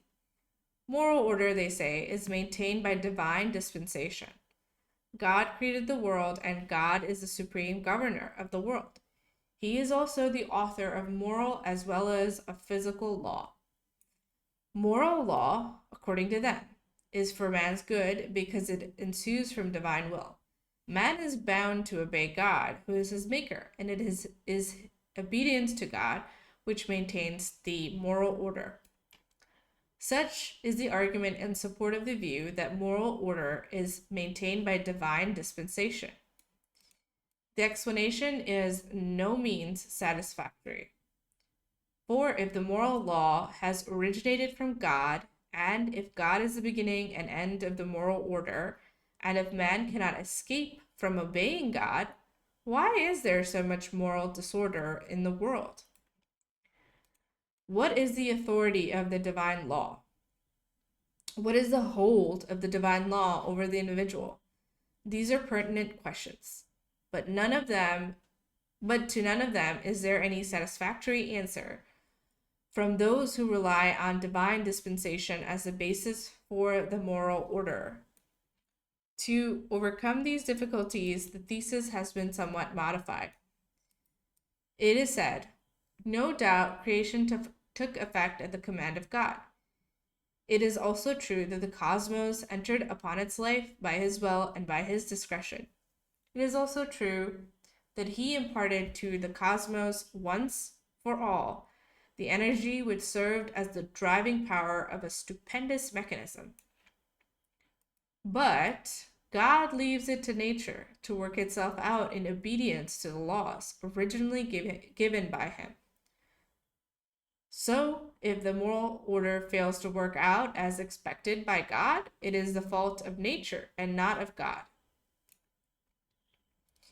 Even this modification in the theory does not solve the difficulty.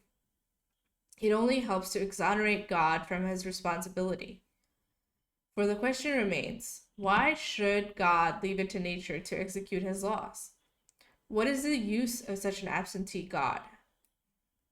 So this is like what is the reason for evil in the world, right? Mm. Where if God is omnipotent and omniscient, so he knows everything and he's all powerful, why doesn't he stop evil people from doing evil things to innocents? Yeah, Um, it's along those lines. Yes. yeah. Then the answer which the Buddha gave to the question, how is moral order maintained, is totally different. His answer is simple. It is the Kama Niyam and not God which maintains the moral order of the universe. That was the Buddha's order. That was the Buddha's answer to the question. The moral order of the universe may be good or bad, but according to the Buddha, the moral order rests on man and on nobody else. Okay, so this is very important, right? So I feel that this is where, like the distinction is pretty clear that what exactly the Brahmanic version of karma believes and the Buddhist version of karma is, right? So, as we have read the suttas as well, right? So, we read how Buddha clearly states that your karma, you talk about the past karma, you don't know, and you are just, the attakalmataya of how Jains torture themselves, pain themselves, right? So it's clearly that the Buddhist version of karma depends on one's own self, right? And what Buddhists try to focus on is the current life and what karmas that you are trying to make right now, right this movement, what has happened, even in this life itself. You talked about Angulimala, right? So like Mm, he had done bad things in his past, but clearly when he started walking on the path of the Majjhima Patipada. He started following the Ashtangic mark. Clearly, change occurred in him, and at the end of the day, he got enlightened and became a Arhant, right? mm-hmm. You lost your video feedback, I guess. Yeah, I just have to swap out my battery for the Okay, camera. It's just I see. I see. you can continue talking. Okay. Um, so here's the thing. The next lines, if you read, karma means action and vipaka as its effect. The moral order is bad. It is because man does akushal bad karma. If the moral order is good, it is because man does kushal karma. The Buddha was not content with merely speaking of karma. He spoke of the law of karma, which is another name for karma niyama. By speaking of the law karma, the Buddha wanted to convey was the effect of the deed was bound to follow the deed as surely as night follows days.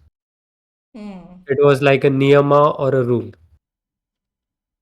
no one could fail to benefit by the good effects of the kushal karma, and no one could escape the evil effects of akushal karma. So then again, like there is this blame on Ambedkar that his version of Buddhism did not include karma in any way, that there is no effect of your deeds here and now or the uh, afterlife. That's clearly not the case. Mm, And the karma and vipaka, what he's talking about, the cause and effect, right? It's dependent origination, the paticcopasampada that they talk about. right. It's- Right. So, like he's saying, if morality exists, it's up to man, and the stuff that man does in life is what causes good or bad effects. Yes. So therefore, the Buddha's admonition was do kusala karma so that humanity may benefit from good moral order, which Mm. akusala karma helps to sustain. Do not Yeah. do akusala karma, for humanity will suffer from the bad moral order which akusala karma will bring about. This is not just a personal thing, Mm. right? I mean, like that kind of makes sense since this is Ambedkar. Mm. Um, he's going to talk about how the individual shapes the world or Yes. Yes. society, right? Because Yeah. he had a belief that individuals also shape Mm. society. Um, Yes. Yes. and so he's talking about how like the morality of the time is really dependent on people Mm. deciding either to do good or bad or accrue Mm. good or bad karma. Yeah. Mm. Right. Um, let's just go to and talk about this in the context of the class struggle that Ambedkar talks about in Buddha and his Dhamma. So we can go to the page number 130, right? And we can to give up craving is Dhamma is what we will read next. Okay. Lower. This is it. To To give give up, up craving, yes. yeah, give up craving is Dhamma. In the Dhammapada, the Buddha says there is no greater benefit than health, And and there is nothing more valuable than the spirit of contentment. This spirit of contentment is not to be understood to mean meekness or surrender to circumstances. yes, so this is the thing that people who don't know that the major reason behind Buddhism spreading all over to the East Asia, one of the reasons was that Buddhism actually never frowned upon the wealth that people can have. In fact, Buddhism talks very badly of poverty, talks about how you have to remove poverty from your own life. And, uh, you know, uh, the way that most of the people assumed in the olden times, the self mortification, the ways that people would crucify those people with really big wealth, that this is really bad and you just have to give it all up. But the Buddhist context, I mean, except for the bhikkhus, back in the for the day, it laymen. still happens, right? Like, we still see like very rich Jains, for example, giving away their wealth, and every year there's like 10 articles about someone giving away their wealth and taking diksha, for example. um That's really good stuff in my opinion. But what I'm trying to talk about here is that in olden times there was this idea that um, this is the cause of suffering, right? Like you have too much of wealth, that is also cause of suffering. So the Buddhist idea was clearly not that because you have some wealth that does not lead to suffering, because if that was the case, the poorest man should be the happiest man on the earth. But mm, clearly even that is not the case. hmm. So then again, this Majjhima Marga of like the middle path that I mean, um simply we talked giving about. away the wealth is not. I mean, that's like the one of the things that in the text is mentioned, right? Like it's like Mm. you have to do it with wisdom. You can't just have Yes, karuna. When you're giving yes, stuff away, you have to give it away with wisdom. But yes. yes, go on. So So what this means for someone who is born into a very poor family, does it mean that, just be content with what you have and don't have any ambition of having a better life? No. No, Clearly, Buddhism clearly does not. not talk about those things, and it's clearly frowned upon if you don't try to work for the better. If you are a layman, if you are a person who is a householder who has to take care of his people in the house, daughter, son, wife, or vice versa. Right. So let's read this further, right? Which is actually very contrary to Hinduism, where it's actually celebrated if you're a very pious Brahmin that doesn't really take care of the family because you're so busy praying. It's actually a good thing. Yeah, But but this mhm. was something that was used against the lower caste, right? Because you are born very poor, right? You are like I heard this from some very mainstream right wing guy. So he was Mhm. like, because according to the Shastras, the Shudras can do the highest amount of work for the god, so they are blessed to be born this poor. They say that And like, about women too. In the Vedas and stuff, they say like women are lucky because all they have to do is get married and serve one guy with all of their like attention and devotion, and they're sure to get like a better life, next life just by doing that small thing, and they don't have to worry their pretty yes, little heads about all this complicated yes, dharma, or not dharma, but like this yes. complicated Vedas and stuff. Mm. Yeah, so I've heard people say that, lower caste people should not indulge in Vedas, and, they are lucky to not have to read all these things about spirituality and stuff. They just have to pray to the God, and they will be liberated in their next lives. They will get these riches, and they just have to endure their poverty right now and serve the Savarnas. Mm-hmm. Yeah, uh, this was for a very long time in the mainstream, and it's still there. I A think lot of that people there still is think this that. conscious in the people now that this is not really good, Yeah. but in Shastras and in Hindu texts it's clearly there. Like So it's like you're greedy if you are trying if you are attacking the problems in your life with urgency and trying to get improve your lot in life materialistically in this life. You're greedy because you could just wait, right? And be pious and serve mhm, God and he'll give it to you in the next mhm, life, right? Yeah, yes, that's the but that's thing not from what Buddhism talks Brahmanism. about. Yeah, Brahmanism says that, right? Yeah. Mm. Okay, let's read this further, right? I mean, Uh, it kills any kind of urgency that people have to fix their lives, yes, and fix clearly it does. and that just creates a snowball effect for Mm. generations. Yes.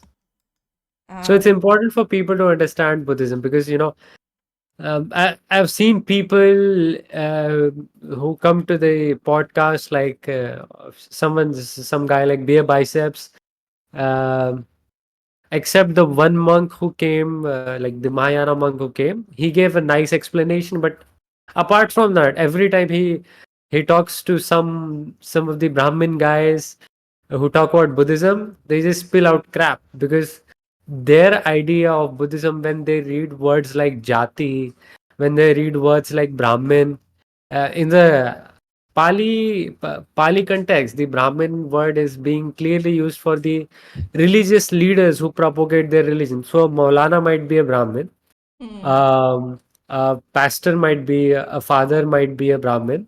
So but whenever the Brahmins, the Hindu Brahmins read the word Brahmin, they just they think it's clearly us. Yeah, yeah, have this notion that yeah, he must be talking about me, yeah, right? yeah, yeah. And in the text we were reading before, jati just meant birth. It didn't Yeah. mean like caste. It Yeah, clearly did not mean caste. So I remember a lot of guys who would go on and talk about.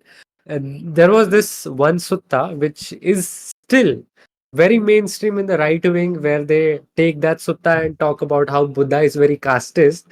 When you actually read that sutta, you find that it's the complete opposite of what Buddha is trying to say in that sutta, and I'm like, are these guys really that dumb that they have not read this entire sutta? And it's so mainstream that some of these guys in Twitter are followed by the PM himself who are propagating this shit. Mm. I'm like, the not just the PM but the finance minister and the other ministers in the BJP, Mm-hmm. they are Mm-hmm. following this guy with millions of reach in Twitter, and I'm like, I mean, they would really love to take the teeth out of Buddhism, right? To take the potential of Buddhism out so that it's not a a threat. threat to Brahmanism, right? Yeah. Yes, yes, yes, yes, clearly. I think if you want, we can go to that sutta, Asalayan Sutta. That's the name of that sutta. Sure. Uh, but let's complete this one first. Okay. Uh, The Buddha has not said, "Blessed are those who are poor." That's Jesus. The meek shall inherit the earth, right? The Buddha has not said that, right? The Buddha yes, said has not said the sufferer should not try to change his condition. On the other hand, he has said that riches are welcome, and instead of listless suffering, he taught Viray. virya, which is like valor, right? Which is energetic action. Yeah. Okay. What the Buddha meant when he said that contentment is the highest form of wealth is that man should not allow himself to be overpowered by greed, which has no limits. As the Bhikkhu Ratapala has said, rich men I see who folly led never give, but still amass a thirst for pleasures new. The king whose conquests to the sea extend for sway over empires overseas will pine. Still craving, kings and subjects pass away, lacking, still lacking, they their bodies quit. Never on earth can pleasures' measures be filled. In the Mahanidana Sutana, the Buddha has explained to Ananda the necessity of controlling greed. This is what he had said. This is it, Ananda. That craving comes into being because of desire for gain. When desire for gain becomes a passion for possession, when the spirit of possession gives rise to tenacity of possession, then it becomes avarice. Avarice, or possession due to uncontrolled acquisitive instinct, calls for watch and ward. Why is this craving or deed to be condemned? Because of this, said the Buddha to Ananda, many a bad and wicked state of things arises blows, wounds, strife, contradiction, and retorts, quarreling, slander, and lies. That this is a correct analysis of class struggle, there can be no doubt. This is why the Buddha insisted upon the control of greed and craving. Wow. This is the correct analysis of class struggle. I mean, yeah, isn't that's what Marxism says?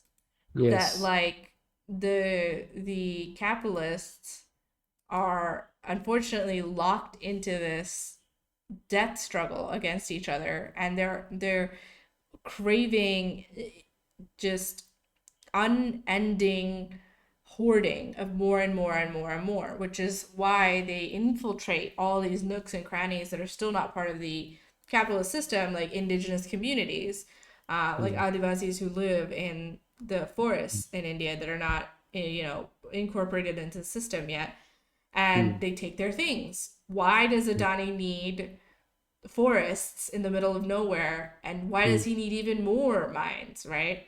Why correct. does he need to destroy forests that will take millions of years to heal, Mm, after what he's done with it? And yes. that's the kind of like un unbridled, unending desire to hoard that Mm, he's talking about, avarice. yes. So but here's the thing: the right wingers would take this line and they would say that Ambedkar has only talked about the class struggle. He has completely removed all aspects of other sufferings in life, and the suffering that one um, can inflict on one's own self. And clearly, since I think anyone who is watching this stream would know that this is also the one of the aspects that in a way that suffering is manifested in the world, right? Hmm. I mean, this is the big way. This is the Yeah, biggest way this is that the biggest way. preventable suffering is Hmm. manifested in the world. Like, Yes. we were talking on Sunday. Hmm. I told you that like I work on the easiest problems because I work on Hmm. social justice problems. It's not Yes. like cancer where scientists, really smart scientists, are trying to figure out how to cure it and what's the problem, right? That's Hmm. not what it is. It's very known things, just Hmm. people's emotions, people's Hmm. systems, and them not caring about people. That's the Hmm. only thing that is the problem when it comes to social justice, which means it's a solved problem. It's just a matter of organizing people and getting people to listen Hmm. and care about other people. And Hmm. that's all doable, right? That's all in Yes. our hands. Um, and it's not rocket science, right? But it Yes. is the biggest reason for preventable suffering is this interpersonal um, lack of compassion and Hmm. karuna for each other, right? Hmm. Clearly.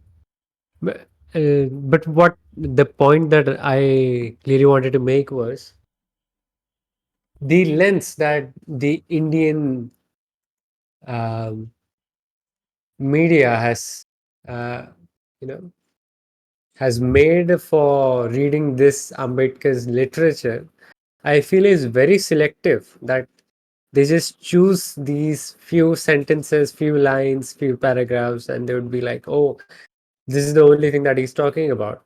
But here's the Mm-hmm. thing: apart from them, the people who have not read this thing also end up believing that that's the way that um, Ambedkar's idea of Buddhism was, and that's the way that Ambedkar Buddhism is. And I clearly feel that there is this gap in between the understanding of what Buddha meant and what people think what Buddha meant today. And they feel that Ambedkar's idea was very, very, very different and very, forward looking or something in that sense. But I clearly feel that is in some way a wrong. Mm, I'm actually not surprised by anything Ambedkar has said and mm, about Buddhism. And I've been a Buddhist for more than 5 years now. And okay, I that's didn't, interesting. yeah, but I didn't learn Buddhism from Ambedkar's words, right? And Mm, the people that I learned Buddhism from were Asian Buddhists I see. and secular Buddhists, and so they didn't study Ambedkar as a focus. Mm, Recently people have started to look into it and started to make mm, theory videos about it, but he mm, wasn't the basis. But nothing mm. Ambedkar has said so far, and I've read Buddha and his Dhamma. Nothing shocked me, right? Nothing was Right.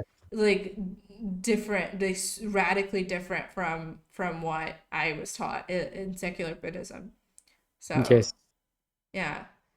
Yeah, so I think this can be established that all the people who accuse Ambedkar of not including rebirth, Punabhava, not including Four Noble Truths, not including um, the karma part, right? The dependent origination. These are the aspects that you find in every sect of Buddhism, right? So, if at all there exists this new sect that Ambedkar did create, that too includes all these core beliefs that all the other Buddhist sects agree on, right? I mean, that would make sense because in the text, he's referring to other texts, Buddhist texts, right? Clearly, Right. clearly, right? So he's not like saying this is the only thing you should read. He's saying, go check this out. I took this piece from there and you should go check it out. Yes, Right. Yeah. clearly, clearly, clearly. It's not exhaustive. It's not going to include I mean, that would be impossible. Like, But then every Buddhist day, canon is like giant. Mm. you would be surprised by the sheer amount of confidence that people have when like they just state outright lie on the faces of people, and people are not inquiring if that's the real case. And like I see this as very sad state of affairs in in the Maharashtrian Buddhist community that there are people who are trying to take Buddhism seriously today, and they're trying to detach themselves from this Hindu idea, or this Hindu identity of Dalits, right? Hmm. So I think that clearly is a good step forward We for the should growth talk of about Buddhism in that. India. So, like the vows that he took, right? That he said that he created for Buddhists to take. They start with, "I don't believe in Vishnu or Shiva as gods, and I won't practice rituals." Can you explain why? Yeah, I think you would have to open the one of the letters that he wrote to some other guy. That's in volume 7, and you have the PDF for that. I do Let's I? read that letter. Okay, let's see. No, I don't actually. Okay, I'll send it to you. Sounds good. Yeah.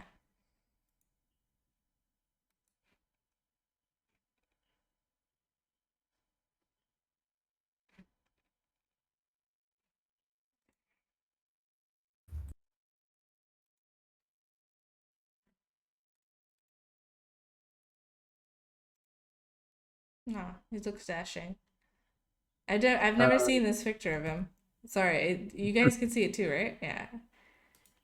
yes, so he's boarding a plane, I guess. Yeah. Back in the day when you had to go outside and walk up the little steps to board a plane, and there were no Yes, 747s. yes. So if you go to page number 472 of the PDF. Oh, look, your notes came through. Yes. This one, so-called Buddhist laity, besides worshiping the Buddha, also continued to worship other gods and goddesses, which were set up by the Brahmins to destroy Buddhism. Buddhism disappeared from India largely of this wavering attitude of the laity. It hereafter, if hereafter Buddhism is to be firmly established in India, were you the one who was talking to me about how like in a certain area of India, like there were certain festivals where they're they're only conducted at the houses of Mahars? I don't think I was the one you were talking about this. Okay. So I was just so the reason that I was thinking about that is because like and not just there, right? There's also like how um it's like in inclusion, like they Mm, Brahmins create a role for um the gods and the practices of Dalits and also for the Dalits themselves, but it is mm, a role within the strictures of untouchability, right? right. And so like yeah, the gods might be in their houses, and Mm, during the festival you might um observe in their houses, but the rest of the time the purity guards are up because the Brahmins have probably said something like we've done some sort of yes. magical thing that makes it okay for us to be around these people. I mean, it's actually Mm, a very negging kind of a thing, right? It's like you're powerful because you're associated with this stuff. That's why we can't be around you. mm, Kind of a right. thing. Yeah. Right. So Um, so here we get the idea that people try to bring up this argument that Ambedkar did convert out of the hatred of the Hindus, and these vows, the 22 vows, the first few. If you read the all the vows, if you can just open it up on the internet, 22 vows. yeah,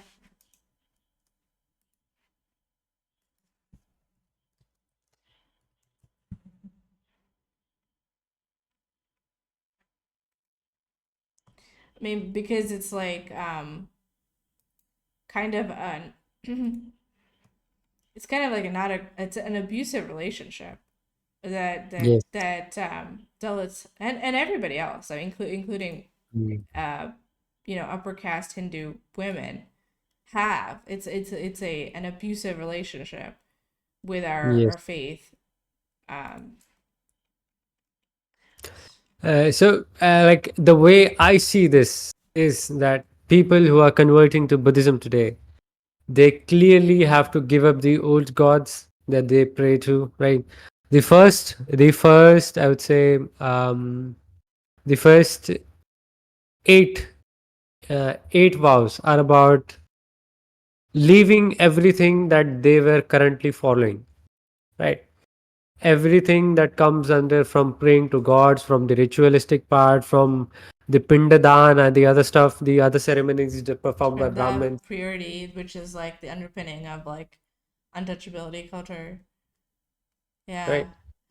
The way I see this and the way that I think even Ambedkar was approaching at this was that someone who is converting from Hinduism to Buddhism, it's very essential for, if you want Buddhism to grow in India, you have to give up the baggage that you bring Mm. with yourself when you convert. Because clearly, historically, the way that the Brahmins had, you know, incorporated Buddha in Hinduism is very weird. Because if you read the Vishnu Purana, Mm-hmm. the references that you get and the definition that you get for Buddha is very weird. Mm. That the god takes the rupa of Buddha Mm. because he wants uh, the believers of God, the Astika people or the theist people, to go to heaven, and the Nastika to hell. So basically, Vishnu is taking the avatar of Buddha so that he can take people to hell. Mm. Now, now I have seen. Now I've like that's just very weird because I don't see any other version of the gods in the Hindu gods where they take anyone to hell. And this is the only instance that you find that Buddha is being talked about as someone who is an entity of God and who is taking people to hell. And it's very weird when you read this, read that stuff. Mm-hmm. Right. So, in that way, when you see in that same volume, if you go to the page of 345, right? So, No, right? This one. the volume, right? Mm-hmm. Yeah. Page number 345.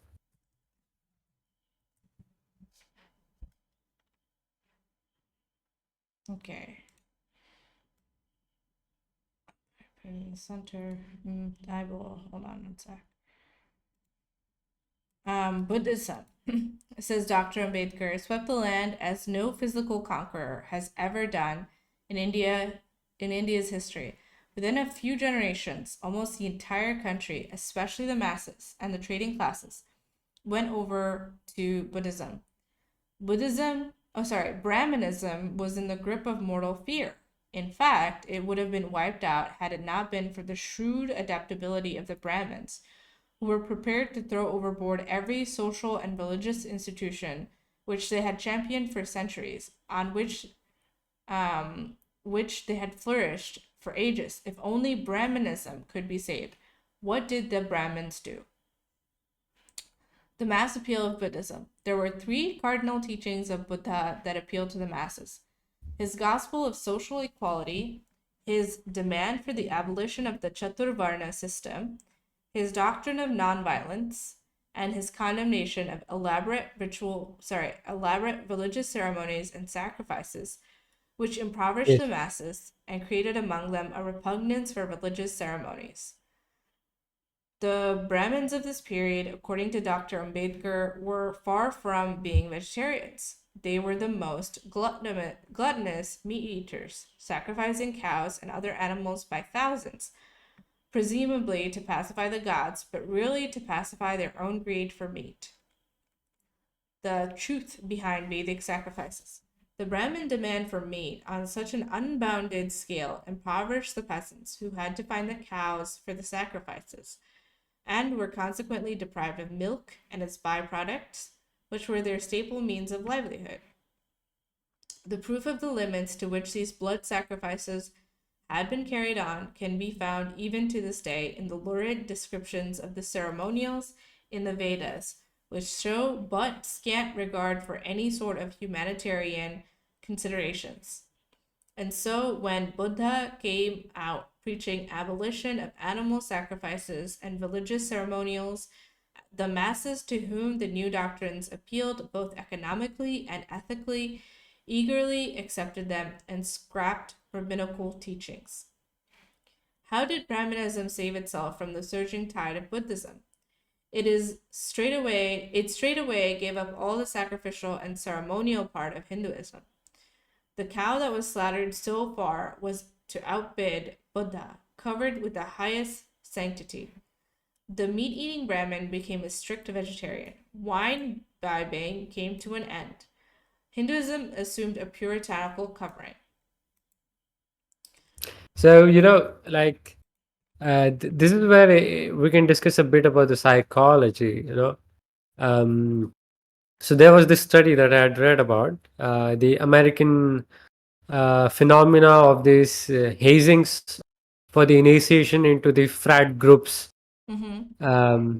Right. So these hazings are um, pretty extreme in the sense that there were deaths of some students, Yeah, and they're bad. the They were movement bad.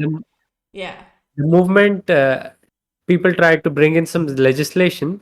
The protest against that legislation was so brutal that the government had to revoke it the very next day. Now, why was this the case, and um, why do people really want to stick with those initiations and these practices, which are clearly very harmful for the people, right? Mm-hmm. Yeah. So the understanding for that is that people, when they commit to something very extreme, like the way that BJP wants people to commit to their ideas today, Mm-hmm. we don't see much influx of people from BJP going to Congress today, Mm. for a very simple reason that BJP has made their people take very extreme stance, which they can't take back easily. It's costly. Yeah. It's a Yes. costly stance, and it kind of like puts makes them stick to it. I actually watched a video on the Fremen from Dune, Okay. and that video also like goes into this, where the why are the Fremen so religious, and um you know why are they so serious about it, where they like one of the things they do is they live in a desert, right? A desert Mm, planet, so the mm, water is scarce.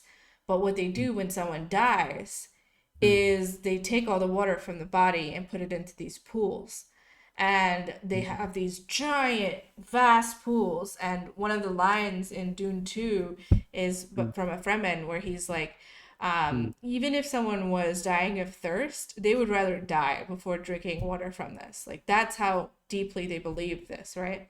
And I it's see. like, why is this happening? It's like because Mm, costly shows of devotion mm, are right. in and of themselves impressive to people, and they kind of help suspend that disbelief, Yes. because it's like, well, people wouldn't be staking so much on something if there wasn't a grain of truth to it, right?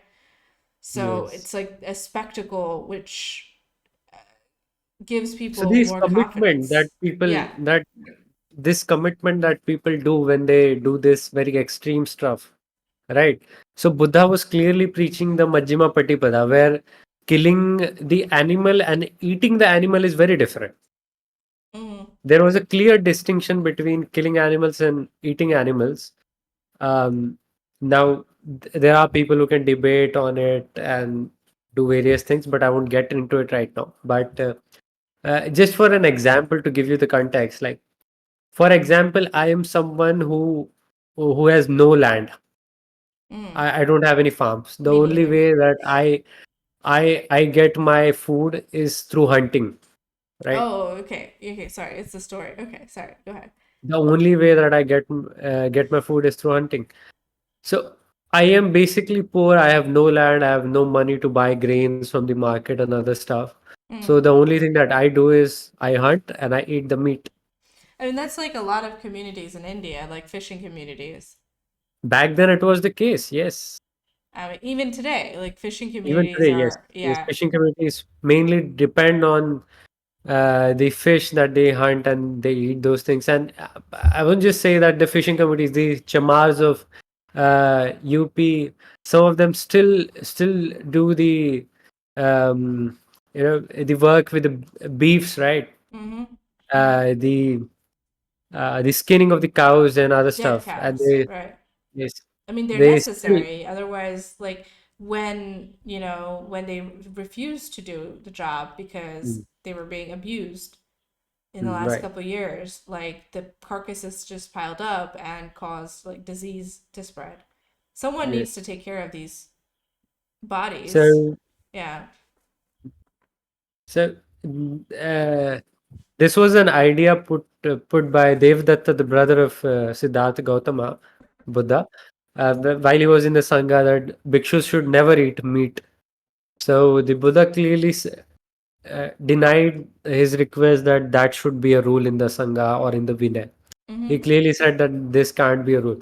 Because the reason that I hear from the other senior monks that I trained under, so the reason was that And if he like someone he were pushes if it. if, He if pushes someone is very it. poor, Yeah. I if mean, someone is very poor and they want to give dan to the people and they only have meat and they want to give it with shraddha and they want to give Yeah. that dan, the bhikshu should eat it.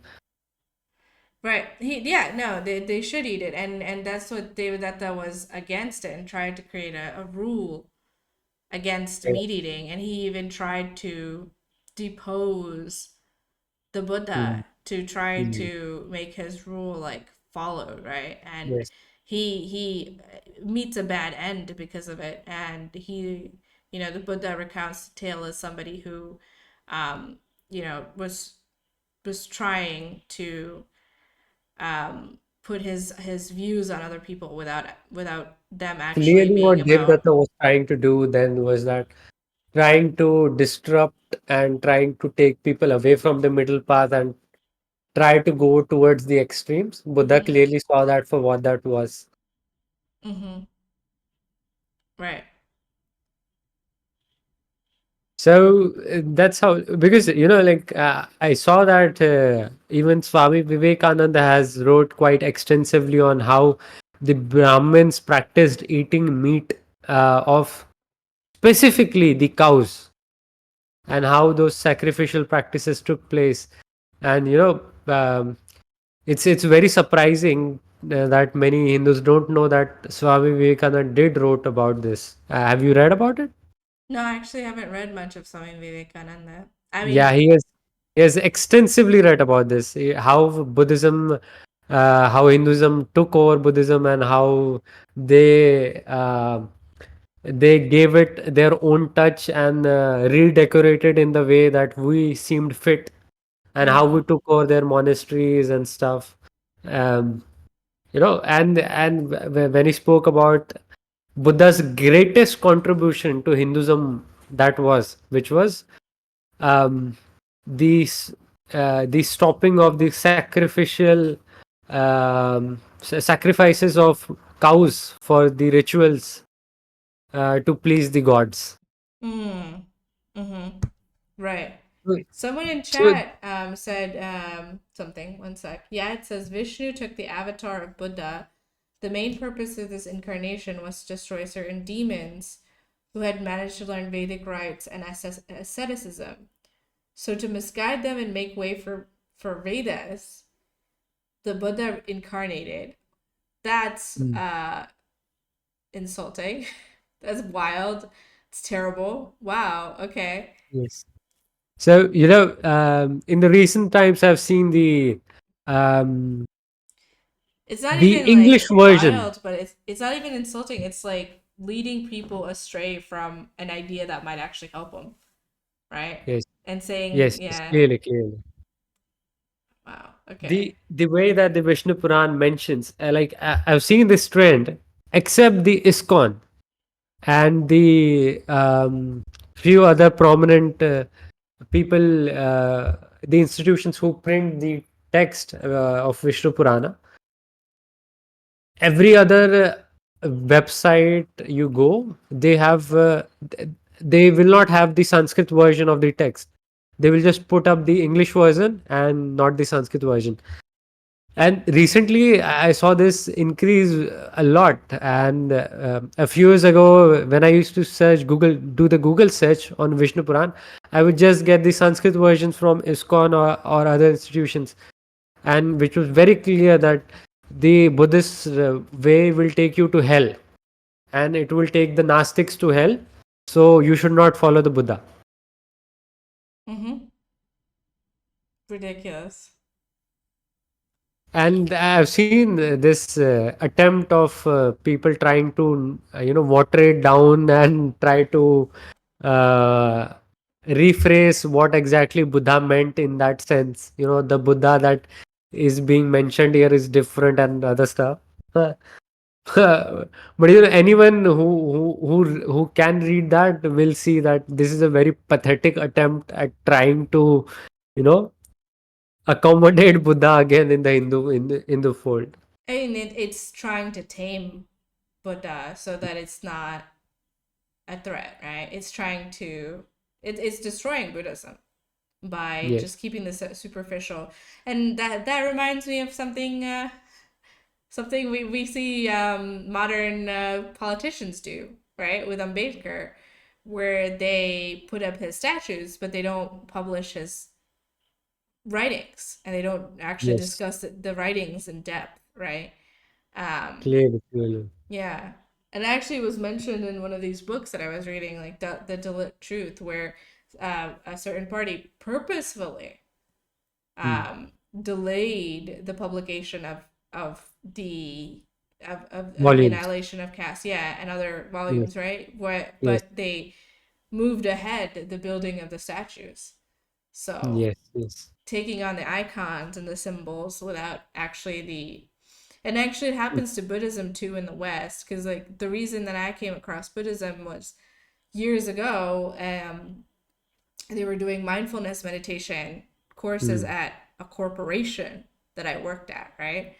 Hmm. And it's been pointed out that corporations all across America have mindfulness meditation courses because it's actually quite Hmm. useful to be able to focus at work, Right. right? But it's one of those wrong states of samadhi that you were talking about, where like animals get into samadhi to hunt, you know, and Hmm. we workers in a corporation can get into samadhi to close terrible deals that are gonna um, What is that? To, yeah. I've met people from Microsoft in Vipassana retreats. I would say, my executives do suggest every time you get a burnout, you just come to the Vipassana for 10 days and you just, you're fit for the next entire year. Okay, you come next year and you do this stuff. That's The not the whole point. point. Yeah. The So, point is like they teach it, but they don't teach the Four Noble Truths or the Eightfold Path, right? They don't teach the parts where they're like, don't do things that hurt people if you want a right livelihood, and if you do, yes, it's gonna make you sad, right? If you, or it's gonna accrue bad karma, and you're gonna end up in unhappy situations, more yes. suffering. Yeah.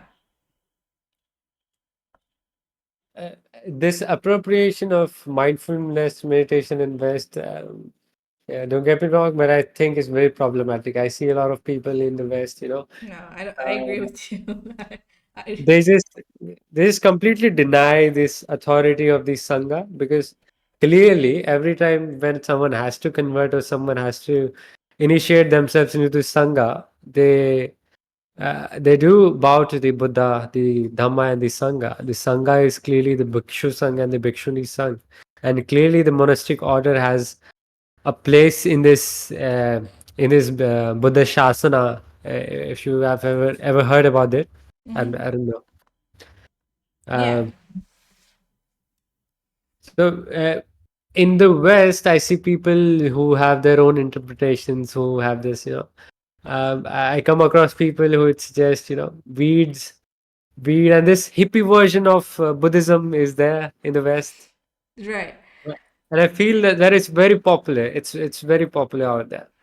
It is, yeah, it is very popular, and the whole idea that like, but because Buddhism doesn't say that your your mental, attaining nirvana isn't simply sitting down and meditating every day. Like you Mm. can't be a, I don't know, a child trafficker, do meditation every day and attain nirvana, because you're going to be accruing too much bad karma. You're going to be Mm. reinforcing the habits of lack of compassion, right? Yes. Too Yes. much to truly attain the peace of nirvana, and the perspective or Yes. the stance Yes. Yes. of not Clearly, non-appropriation. this brings us to the part about the paramitas, right? Mm-hmm. Buddhism clearly talks about the paramitas, that everyone must complete the 10 paramitas, right? So the Dan paramita and the Maitri paramita, the paramita where you have to give up your attachment to your house and you have to leave, Nishkrama paramita. These paramitas are there for this very specific reason, that if you don't complete these paramitas, you can't attain enlightenment, right? If you think that you just complete your samadhi and you just meditate, and that's the only thing that you're going to do, clearly you're not going to attain enlightenment. Mm-hmm. So I think we can go to that part as well. In Buddha and his Dhamma, uh, it's talked about in the pages. Let me check. Um, okay, I'm still on the volumes. Uh,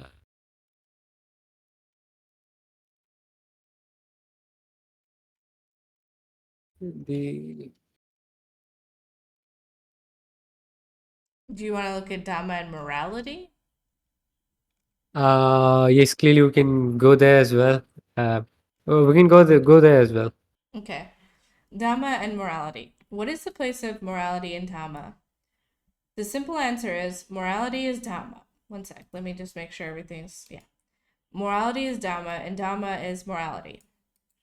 In other words, in Dhamma, morality takes the place of God, although there is no God in Dhamma. In Dhamma, there is no place for prayers, pilgrimages, rituals, ceremonies, or sacrifices. Morality is the essence of Dhamma. Without it, there is no Dhamma. Morality in Dhamma arises from the direct necessity for man to love man. It does not require the sanction of God. It is not to please God that man has to be moral. It is for his own good that man has to love man. Mere morality is not enough. It must be sacred and universal. When is a thing sacred? Why is it sacred? In every human society, primitive or advanced, there are some things or beliefs which it regards as sacred and the rest as profane. When a thing or belief has reached the stage of being sacred, pavitra, let me full screen it. It means that it cannot be violated.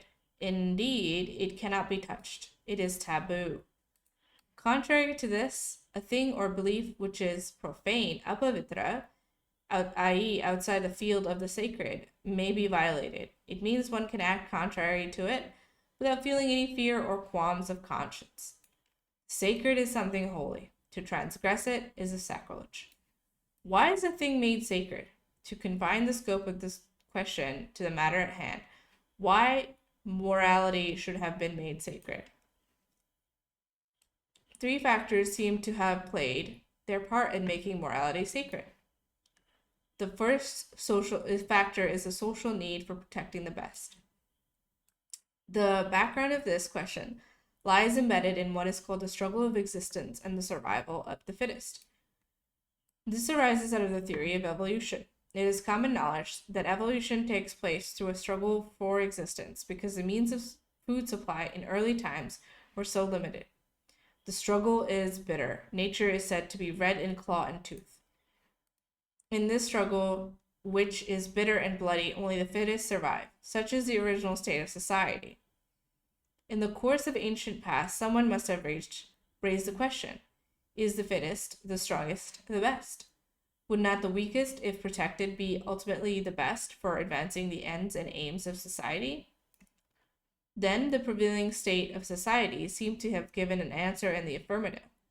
Then comes the question: what is the way to protect the weak? Nothing less than to impose some restraints on the fittest. In this lies the origin and necessity for morality. That sounds like very much like John Locke. Uh, Yes. yeah, like the time where it was man against all men. Um, Mm.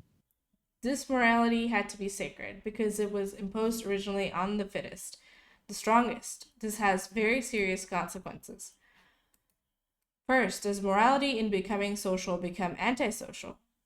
It is not that there is no morality among thieves. There is morality among businessmen. There is morality among fellow castemen. And there is also morality among a gang of robbers. But this morality is marked by isolation and exclusiveness. It is a morality to protect group interest. It is therefore antisocial. Yes. So, if you stop here, the part of the Buddhist text where an old lady comes up to the Buddha and says that I don't have much time, so I don't understand much stuff. If in very short you have to explain the Dhamma to me, what is this Dhamma that you teach? And he says, Sabba papassa akaranam kushalasya upasampada sachida paryodapanam etang buddhana shasanam. So what basically he means is that refrain from all the bad deeds and cultivate the good deeds. This is the only teaching that the Buddha will teach. So the classification that they make uh, for the good deeds and the bad deeds is basically very simple. Anything that harms the other person, anything that harms yourselves is bad deed. Anything that helps yourselves, anything that helps others as well, right? Anything that helps yourselves, but it helps yourself at the cost of others, that's not a good thing.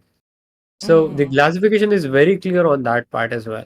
That morality, if you think that this is some in group that I've made the boundary of, and this is the only group that I'm trying to help. That mm-hmm, again, you might feel that I am morally obligated to my community, but that's not the way that the Buddhist approach to morality.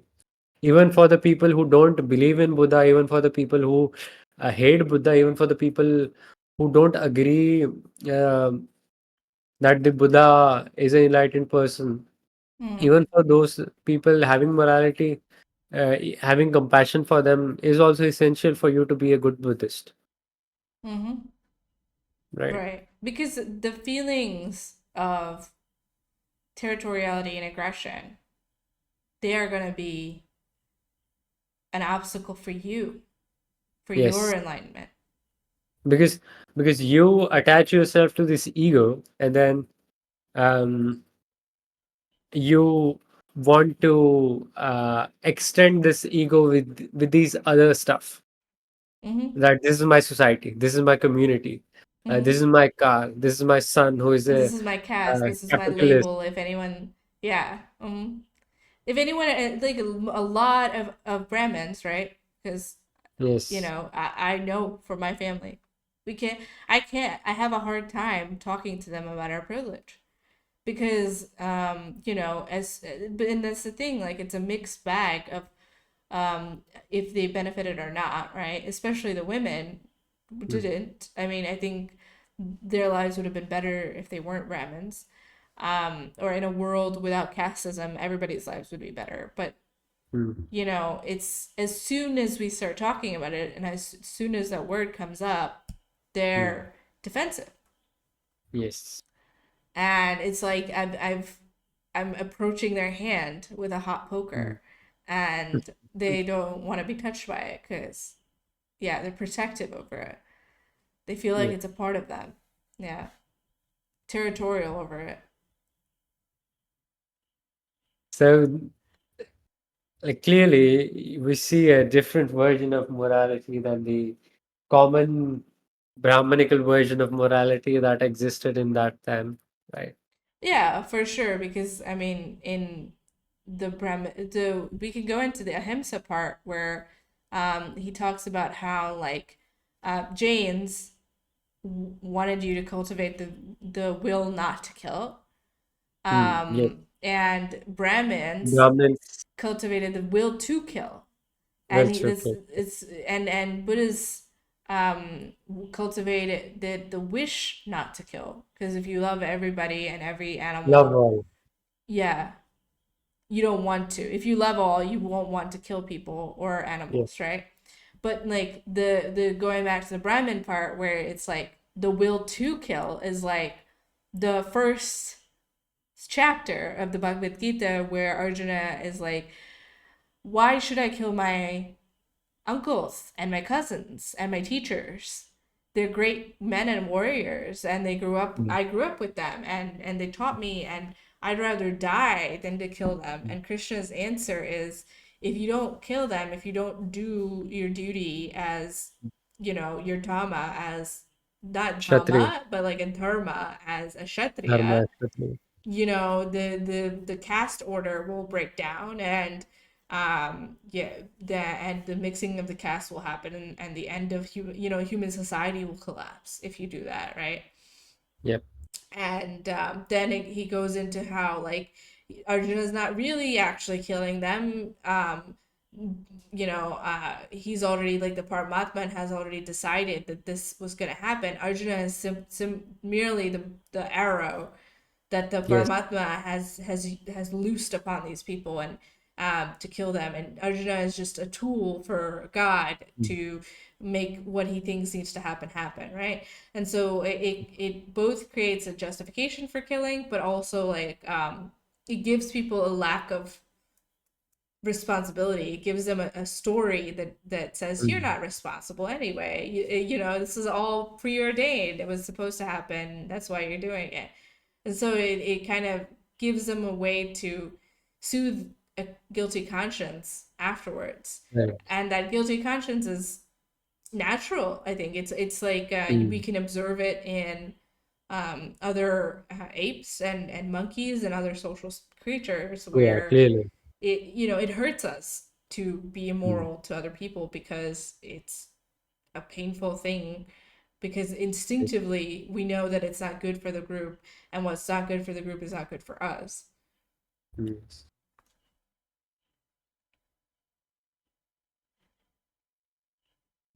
And do you want to continue this section? Yeah, sure. It's the isolation and exclusiveness of this kind of morality which throws its antisocial spirit in relief. The same is true where a group observes morality because it has its interests of its own to protect. The results of this group organization of society are far-reaching.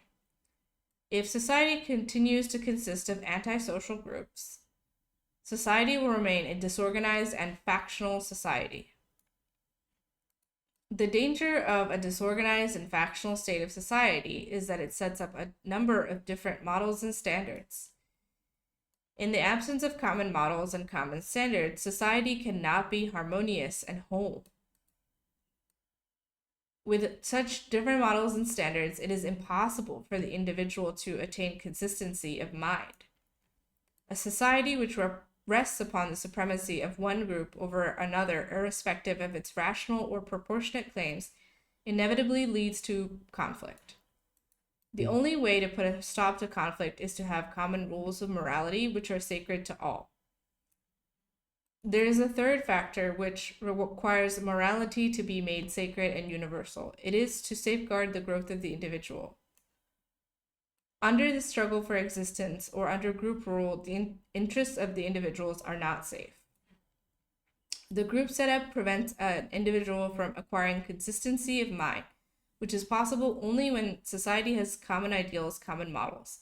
His thoughts are led astray, and this creates a mind whose seeing unity is forced and distorted. Secondly, the group setup leads to discrimination and a denial of justice. The group setup leads to stratification of classes. Those who are masters remain masters, and those who are born in slavery remain slaves.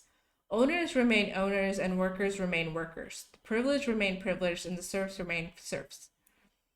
This means that there can be liberty for some, but not for all. This means that there can be equality for a few, but none for the majority. What is the remedy? The only remedy lies in making fraternity universally effective. What is fraternity? It is nothing but another name for brotherhood of men, which is another name for morality. This is why the Buddha preached that Dhamma is morality, and as Dhamma is sacred, so is morality. Yes.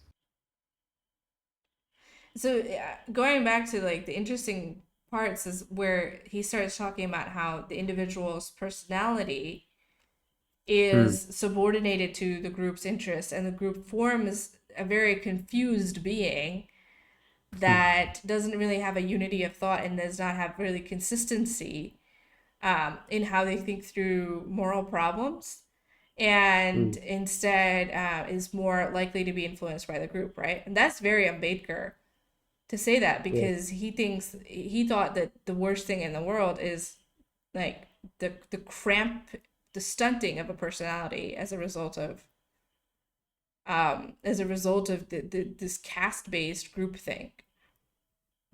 Yes. Okay. The way that I see this is,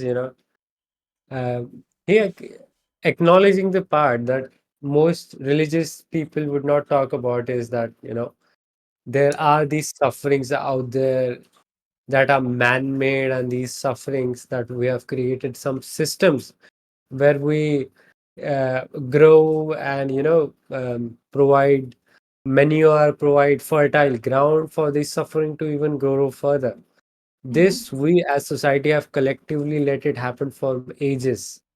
You know, uh, so that's the way that I see this. Mm-hmm.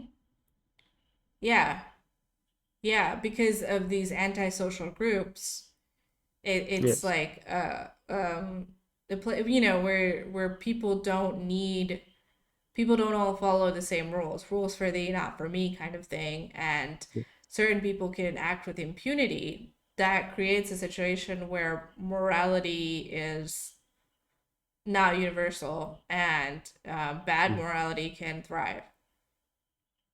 Yes. So, are we going to the next section? We're reaching the 3 hour mark. I was Yeah. wondering, how are you feeling? I'm actually Uh, having a lot of fun still, but I Even wonder. I'm having a lot of fun, so I can keep on going. But I think we should talk about the part where Ambedkar talks about is really the Buddhist ideas of noble truth pessimistic, right? I think then we can take a few suttas and then we can end this. All right, sounds good. Which number? Page number, I think. We can start with charge of preaching virtue and creating gloom. Okay, so we can start with page number 292. 292.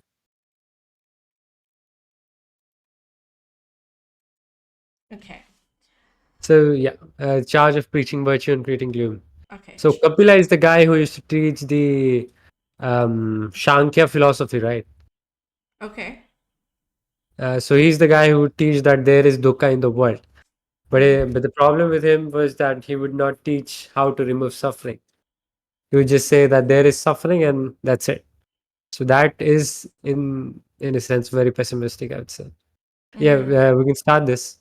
Okay. Dukkha, in its original sense, given to it by Kapila, means unrest, commotion. Initially, it had a metaphysical meaning. Later on, it acquired the meaning of suffering, arid, sorrow. The two senses were not far detached, they were very close. Unrest brings sorrow and suffering. Soon, it acquired the meaning of sorrow and suffering from social and economic causes. In what sense did the Buddha use the word sorrow and suffering? There is a sermon on record from where it's clear that the Buddha was very much aware that poverty was a cause of sorrow. In that sermon, he says, "Monks, is poverty a woeful thing for a worldly wanton? Surely, Lord. And when a man is poor, needy, in straits, he gets into debt. And is that woeful too? Surely, Lord. And when he gets into debt, he borrows. And is that woeful too? Surely, Lord. And when the bills fall due, and he pays not, and they press him, is that woeful too? Surely, Lord. And when pressed, he pays not, and they beset him, is that woeful too? Yes. And when beset, he pays not, and they bind him, is that woeful too? Yes. Thus, monks, poverty, debt, borrowing, being pressed, beset, and bound are all woes for the worldly wanton. Woeful in the world is poverty and debt. Thus, the Buddha's conception of dukkha is material. Should I keep going? Yes, impermanence as a cause of gloom, and then we can directly skip to the part where we talk about the is Buddha pessimistic? It's the third section. But I feel sometimes these are things that give us the context of what's being talked about.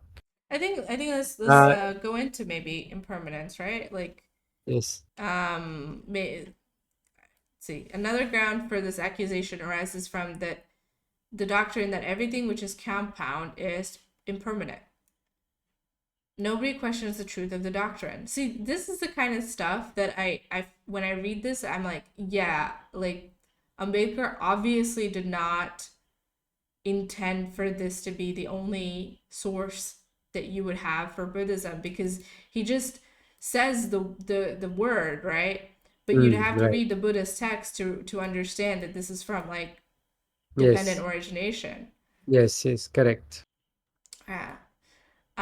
Nobody questions the truth of the doctrine. Everything is impermanent is admitted by all. The doctrine, if it is true, must be told just as truth must be told, however unpleasant it may be. But why draw a pessimistic conclusion? If life is short, it is short, and one need not be gloomy about it. It is just a matter of interpretation. The Burmese interpretation is very much different. The Burmese celebrate the event of death in a family as though it was an event of joy. On the day of death, the householder gives a public feast, and the people remove the dead body to the graveyard dancing. Nobody minds the death, for it was to come. If impermanence is pessimistic, it is only because permanence was assumed to be true, although it was a false one. Buddha's preaching cannot, therefore, be charged as spreading gloom. Is Buddhism pessimistic? The Buddha's Dhamma has been accused of creating pessimism. The accusation arises from the first noble truth, which says that dukkha, sorrow, misery, that there is dukkha or in the world. It is rather surprising that a reference to dukkha should give cause to such an accusation. Karl Marx also said that there is exploitation in the world, and the rich are being made richer, and the poor are being made poorer. And yet, nobody has said that Karl Marx's doctrine is pessimism. Why then should a different attitude be shown to the Buddha's doctrine? It may be because the Buddha is reported to have said in his first sermon, "Birth is sorrowful, old age is sorrowful, death is sorrowful," that a deeper pessimistic coloring has been given to his Dhamma. But those who The, know, he's where he's referring to the Dhammacakkappavattana Sutta, right? So mhm, I see a sense where he's trying to avoid the use of the word suffering there. But clearly, suffering and sorrowfulness, I would say, are similar. Uh, and the part about the five aggregates is not mentioned there.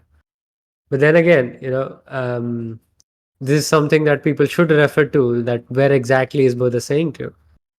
mhm, right, right. But those who know rhetoric know that this is an artifice of exaggeration that is practiced by skilled literary hands to produce effect. That birth is sorrowful is an exaggeration by the Buddha can be proved by reference to a sermon of his, in which that he has preached that birth as a human being is a very precious thing. Again, if the Buddha had merely referred to dukkha, such an accusation could be sustainable.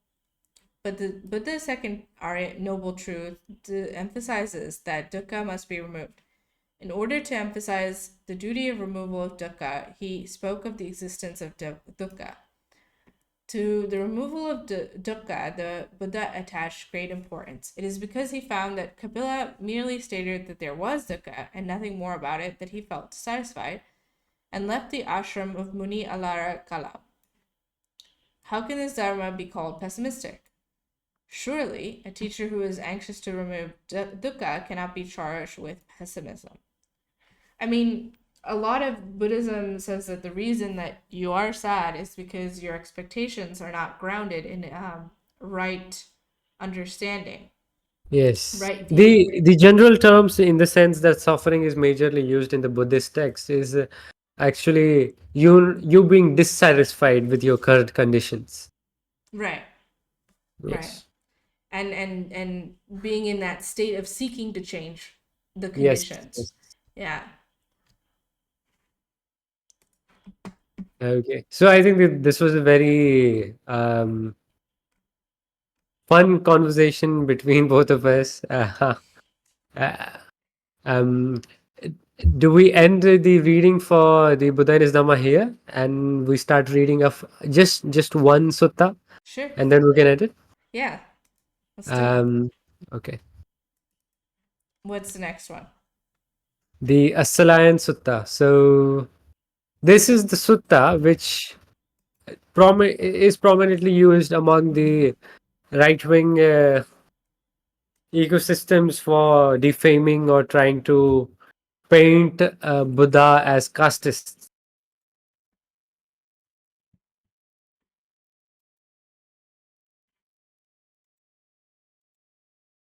You can actually just Hmm. Here, let me. you can go to the vivs uh, in the top right section. Uh, there's this view where you can just select um,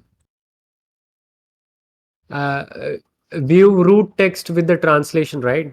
Select plain, so you can just see the English part. Hmm. Yes, yes, that's it. That's it. Yeah. Then 1 minute. Let me just, yeah, fix that. There we go. All right. So I have heard. Sorry, it's too much. So I have heard at one time the Buddha was staying near Saviti in Jeta's Grove, Ananta Pindika's monastery. Now, at that time, around 500 Brahmins from abroad were residing in Saviti on some business. Then those Brahmins thought, this ascetic Gautama advocates for purification for all four classes. Who is capable of debating with him about this? Now, at that time, yeah.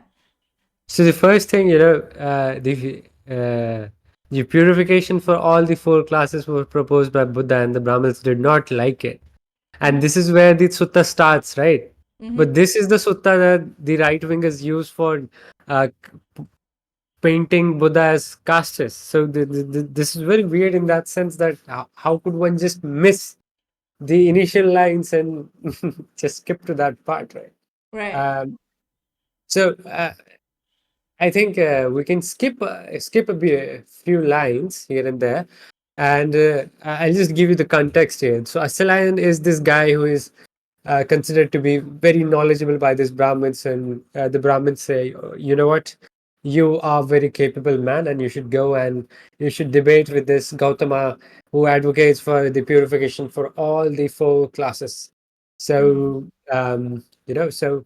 uh, at first the Asalayan is very hesitant that I do not want to debate with this Gautama because he's a speaker of principles, but nevertheless, I shall go at your bidding, is what Asalayan says. Um, and then they reach, so we can start, you can find this Master Gautama, the Brahmin say.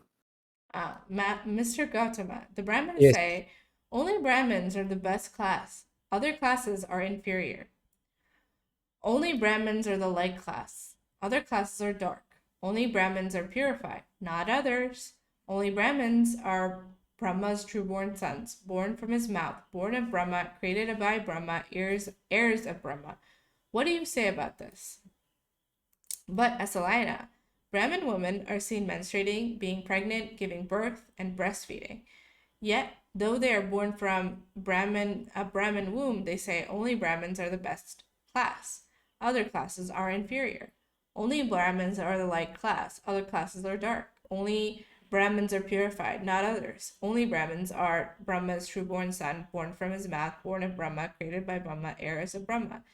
Even so, you say all this, the Brahmins maintain their belief. Oh, okay. So he's saying, he's pointing out that these Brahmins think they're not biologically born, even though they're born like everybody else's.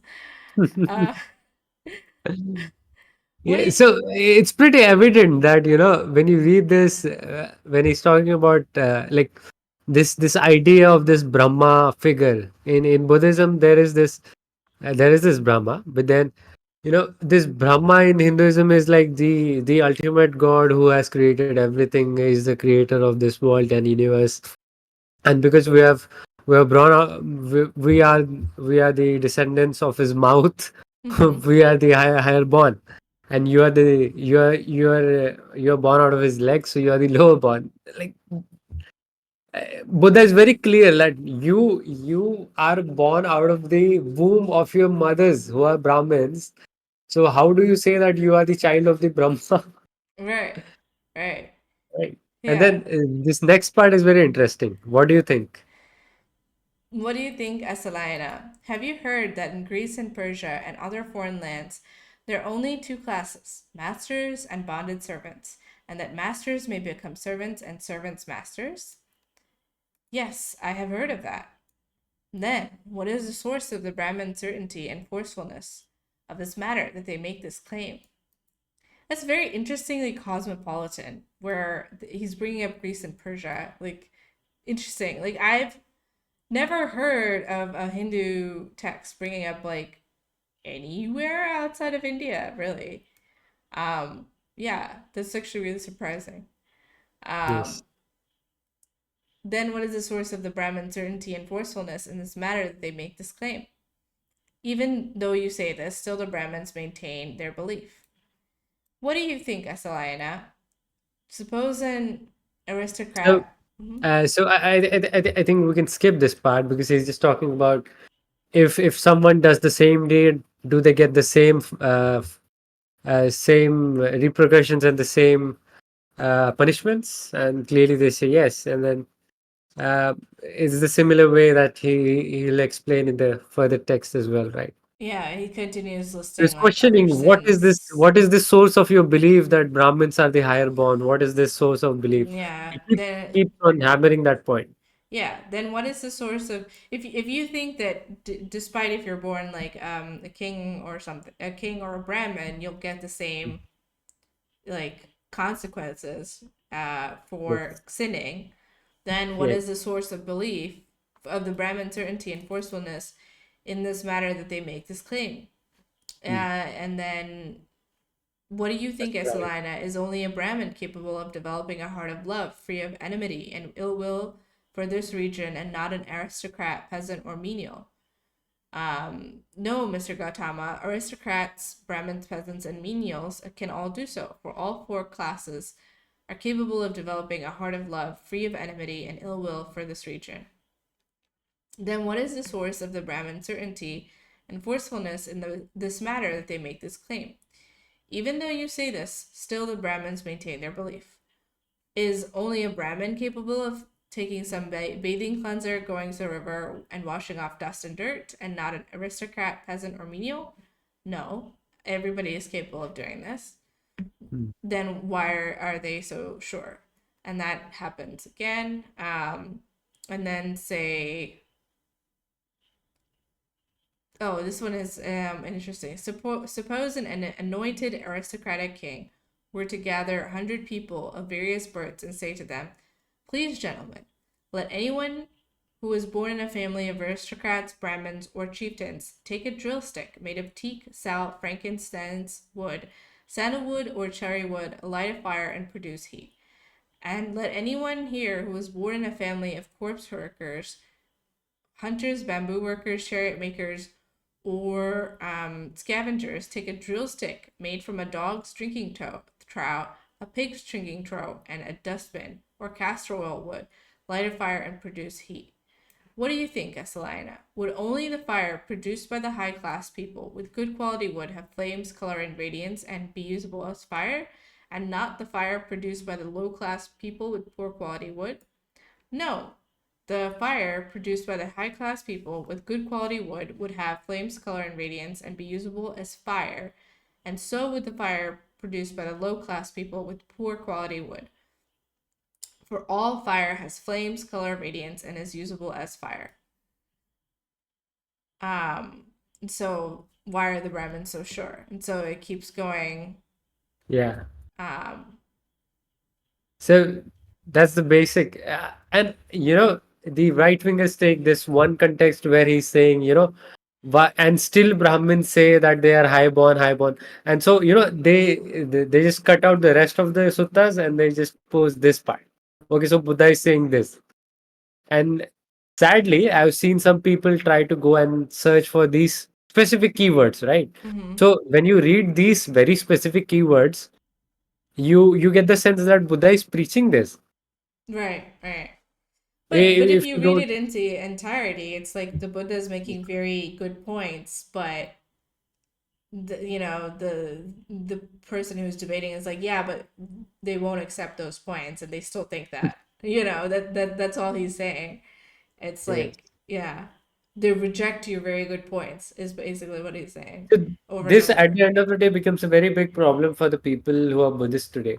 I'll tell you why. Mm, Because for them, caste has been the instrument and caste has been the object that has enslaved them for so many years, centuries, right? So when any one person will see that there are some suttas, even though they have not completely read it, they mm-hmm, completely reject the part that Ambedkar did promote Sutta Pitak or Tripitak in any sense. Our book is just the Buddha and his Dhamma, even that they have not read. So, this detachment from Buddhism and their core beliefs is a result of attaching and engaging with this Hindu identity and this uh, Hindu ideas of what Buddha is. My community has still not clearly attached themselves with the task that they should start reading Buddhism in that sense. mm, right. Because if you were to learn about Buddhism through intermediaries, especially The Brahmins. Brahmins, right, especially caste motivated ones, like people who are motivated to preserve caste, you're not going to get the right take and you're not going to get the information that's going to help you. Like, it's very surprising that I've not come across one single Brahmin man who is out there on the YouTube who can give the correct definitions. I every time see there's this projection that he's trying to do on those suttas by Mm-hmm. his notions of what those things are in Hinduism, right? So Mm-hmm. there's always this baggage that he brings from Hinduism with himself while he's trying to read Buddhism. Mm-hmm. He just can't detach that baggage and he just can't detach from those notions while he's reading about Buddhism. And the thing is, these guys have a very big platform. Mm-hmm. I like, these guys like Raj Shamani and Beer Biceps guys who bring people and who want to talk We should about, do a debunk video. We should, like right? I think that would be really helpful for people. the I was actually trying to plan on those, but those lectures that these people give, like there is this German guy who is called in that Jaipur dialogue. He's speaking about Buddhism and the kind of shit that he speaks for the first 30 minutes. I was just fed up. Like you call yourself a Buddhist scholar with this kind of um, Yeah. interpretation that is It is clearly influenced. frustrating, especially because you know that like at least hundreds of thousands of people are going to watch it. Clearly, and there is this very big section among this, NRI liberals, liberal Hindus, I mean, liberal Brahmins. they're only liking this because it exonerates Brahmanism and it removes like it assuages their ego and it removes like the need to be an ally. Which I Yes, mean, I don't clearly. understand why you'd want to. I think it's so cringe to deny your privilege, and it is so sad. It's a miserable existence to cut yourself off from most Indians by acting like your privilege doesn't exist and you don't have something that you need to do to set things right so you can participate properly Yes. in the wider Indian society, right? Yes. So I think at times I should make some, like debunk video about these videos, but then I think, am I giving way too much attention to these hate mongers out there? Yeah, fair. I mean, we could do like a low effort one like this where we just pop it on stream and, we only spend whatever amount of time that it takes to watch the video to like kind of pick it apart. Don't spend because like we were saying the other day is like you don't want to spend too much time just being against something, being in Yes. rebellion. Mm. You want to make sure that you're spending most of your time building your future, your alternative, your vision, Yes. and Yes. what really helps you and nourishes you instead of being against Mm. something. Yeah. I think on the note that we are just going to end this stream here, I guess. I'll say my life has clearly changed, and I can see the difference in my life from the point when I would recognize myself as a Buddhist. I can see the difference, which is pretty clear that I am very comfortable in my own skin, and I Mm-hmm. don't get anxious when I'm um, in the party and um, in the spaces which are heavily dominated by these upper caste men, by these Jains and Banyas, right? So um, it it it really gave me a new approach on how Mm-hmm. I see and how I look at myself. So it really helped me a lot, and I would suggest that all the people out there, um, maybe they are lower caste or maybe they are Buddhist but have not read about Buddhism. I really suggest that don't go very far away. You just have this very simple text, Buddha and his Dhamma. Mm-hmm. It's very clear in what the Dhamma is and what the Dhamma is not, what Buddha is not, what the Sangha is, what the Sangha is not. So um, I would suggest that people should read it and people should have discussions about it. And I run this Discord server, so I don't know if Yeah, we you can should put put the the link Discord for that. some yeah in the chat. Yeah. Yes. If people want to join it, definitely that would be really nice. Mm-hmm. If you want to discuss about Buddhism, we do some suttas, talk about them here and there, right? Uh, okay, I'll send you an invite link for this server so you Okay. can put it out there if someone wants to join. All right. I will do it on my chat and I also will do it on my Discord as well. So, Okay. yeah. Cool. Yeah. Okay. Okay, I think this was a really nice discussion. I was anxious at first, but then I think this was a nice conversation that we had, Of which is course. Yeah. I mean, I was telling you that like with all the Dhamma talks that you do and the experience that you have, you mm, it would come easy to you. So and you did yeah. So thank you. Yeah, I had a lot of fun too. yes. And this was a great time. And maybe we should do it again. I mean, I actually would like to if you wouldn't mind, but Yeah, I think um we should try that debunking video because I never had that kind of courage to, try to record myself. But maybe I can get your help with that. it doesn't even just need to be us two. It could be like a couple people, and we could just pop on Yeah, we could surely Discord do that. and just take Yes, it yes, apart. Yeah, that would be fun. yes, yes, clearly.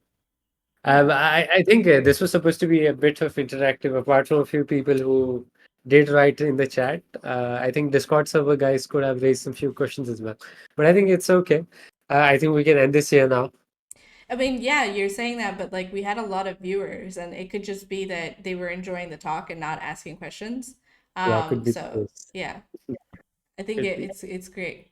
So yeah, we'll end it here, and thanks for tuning in, guys. Yes.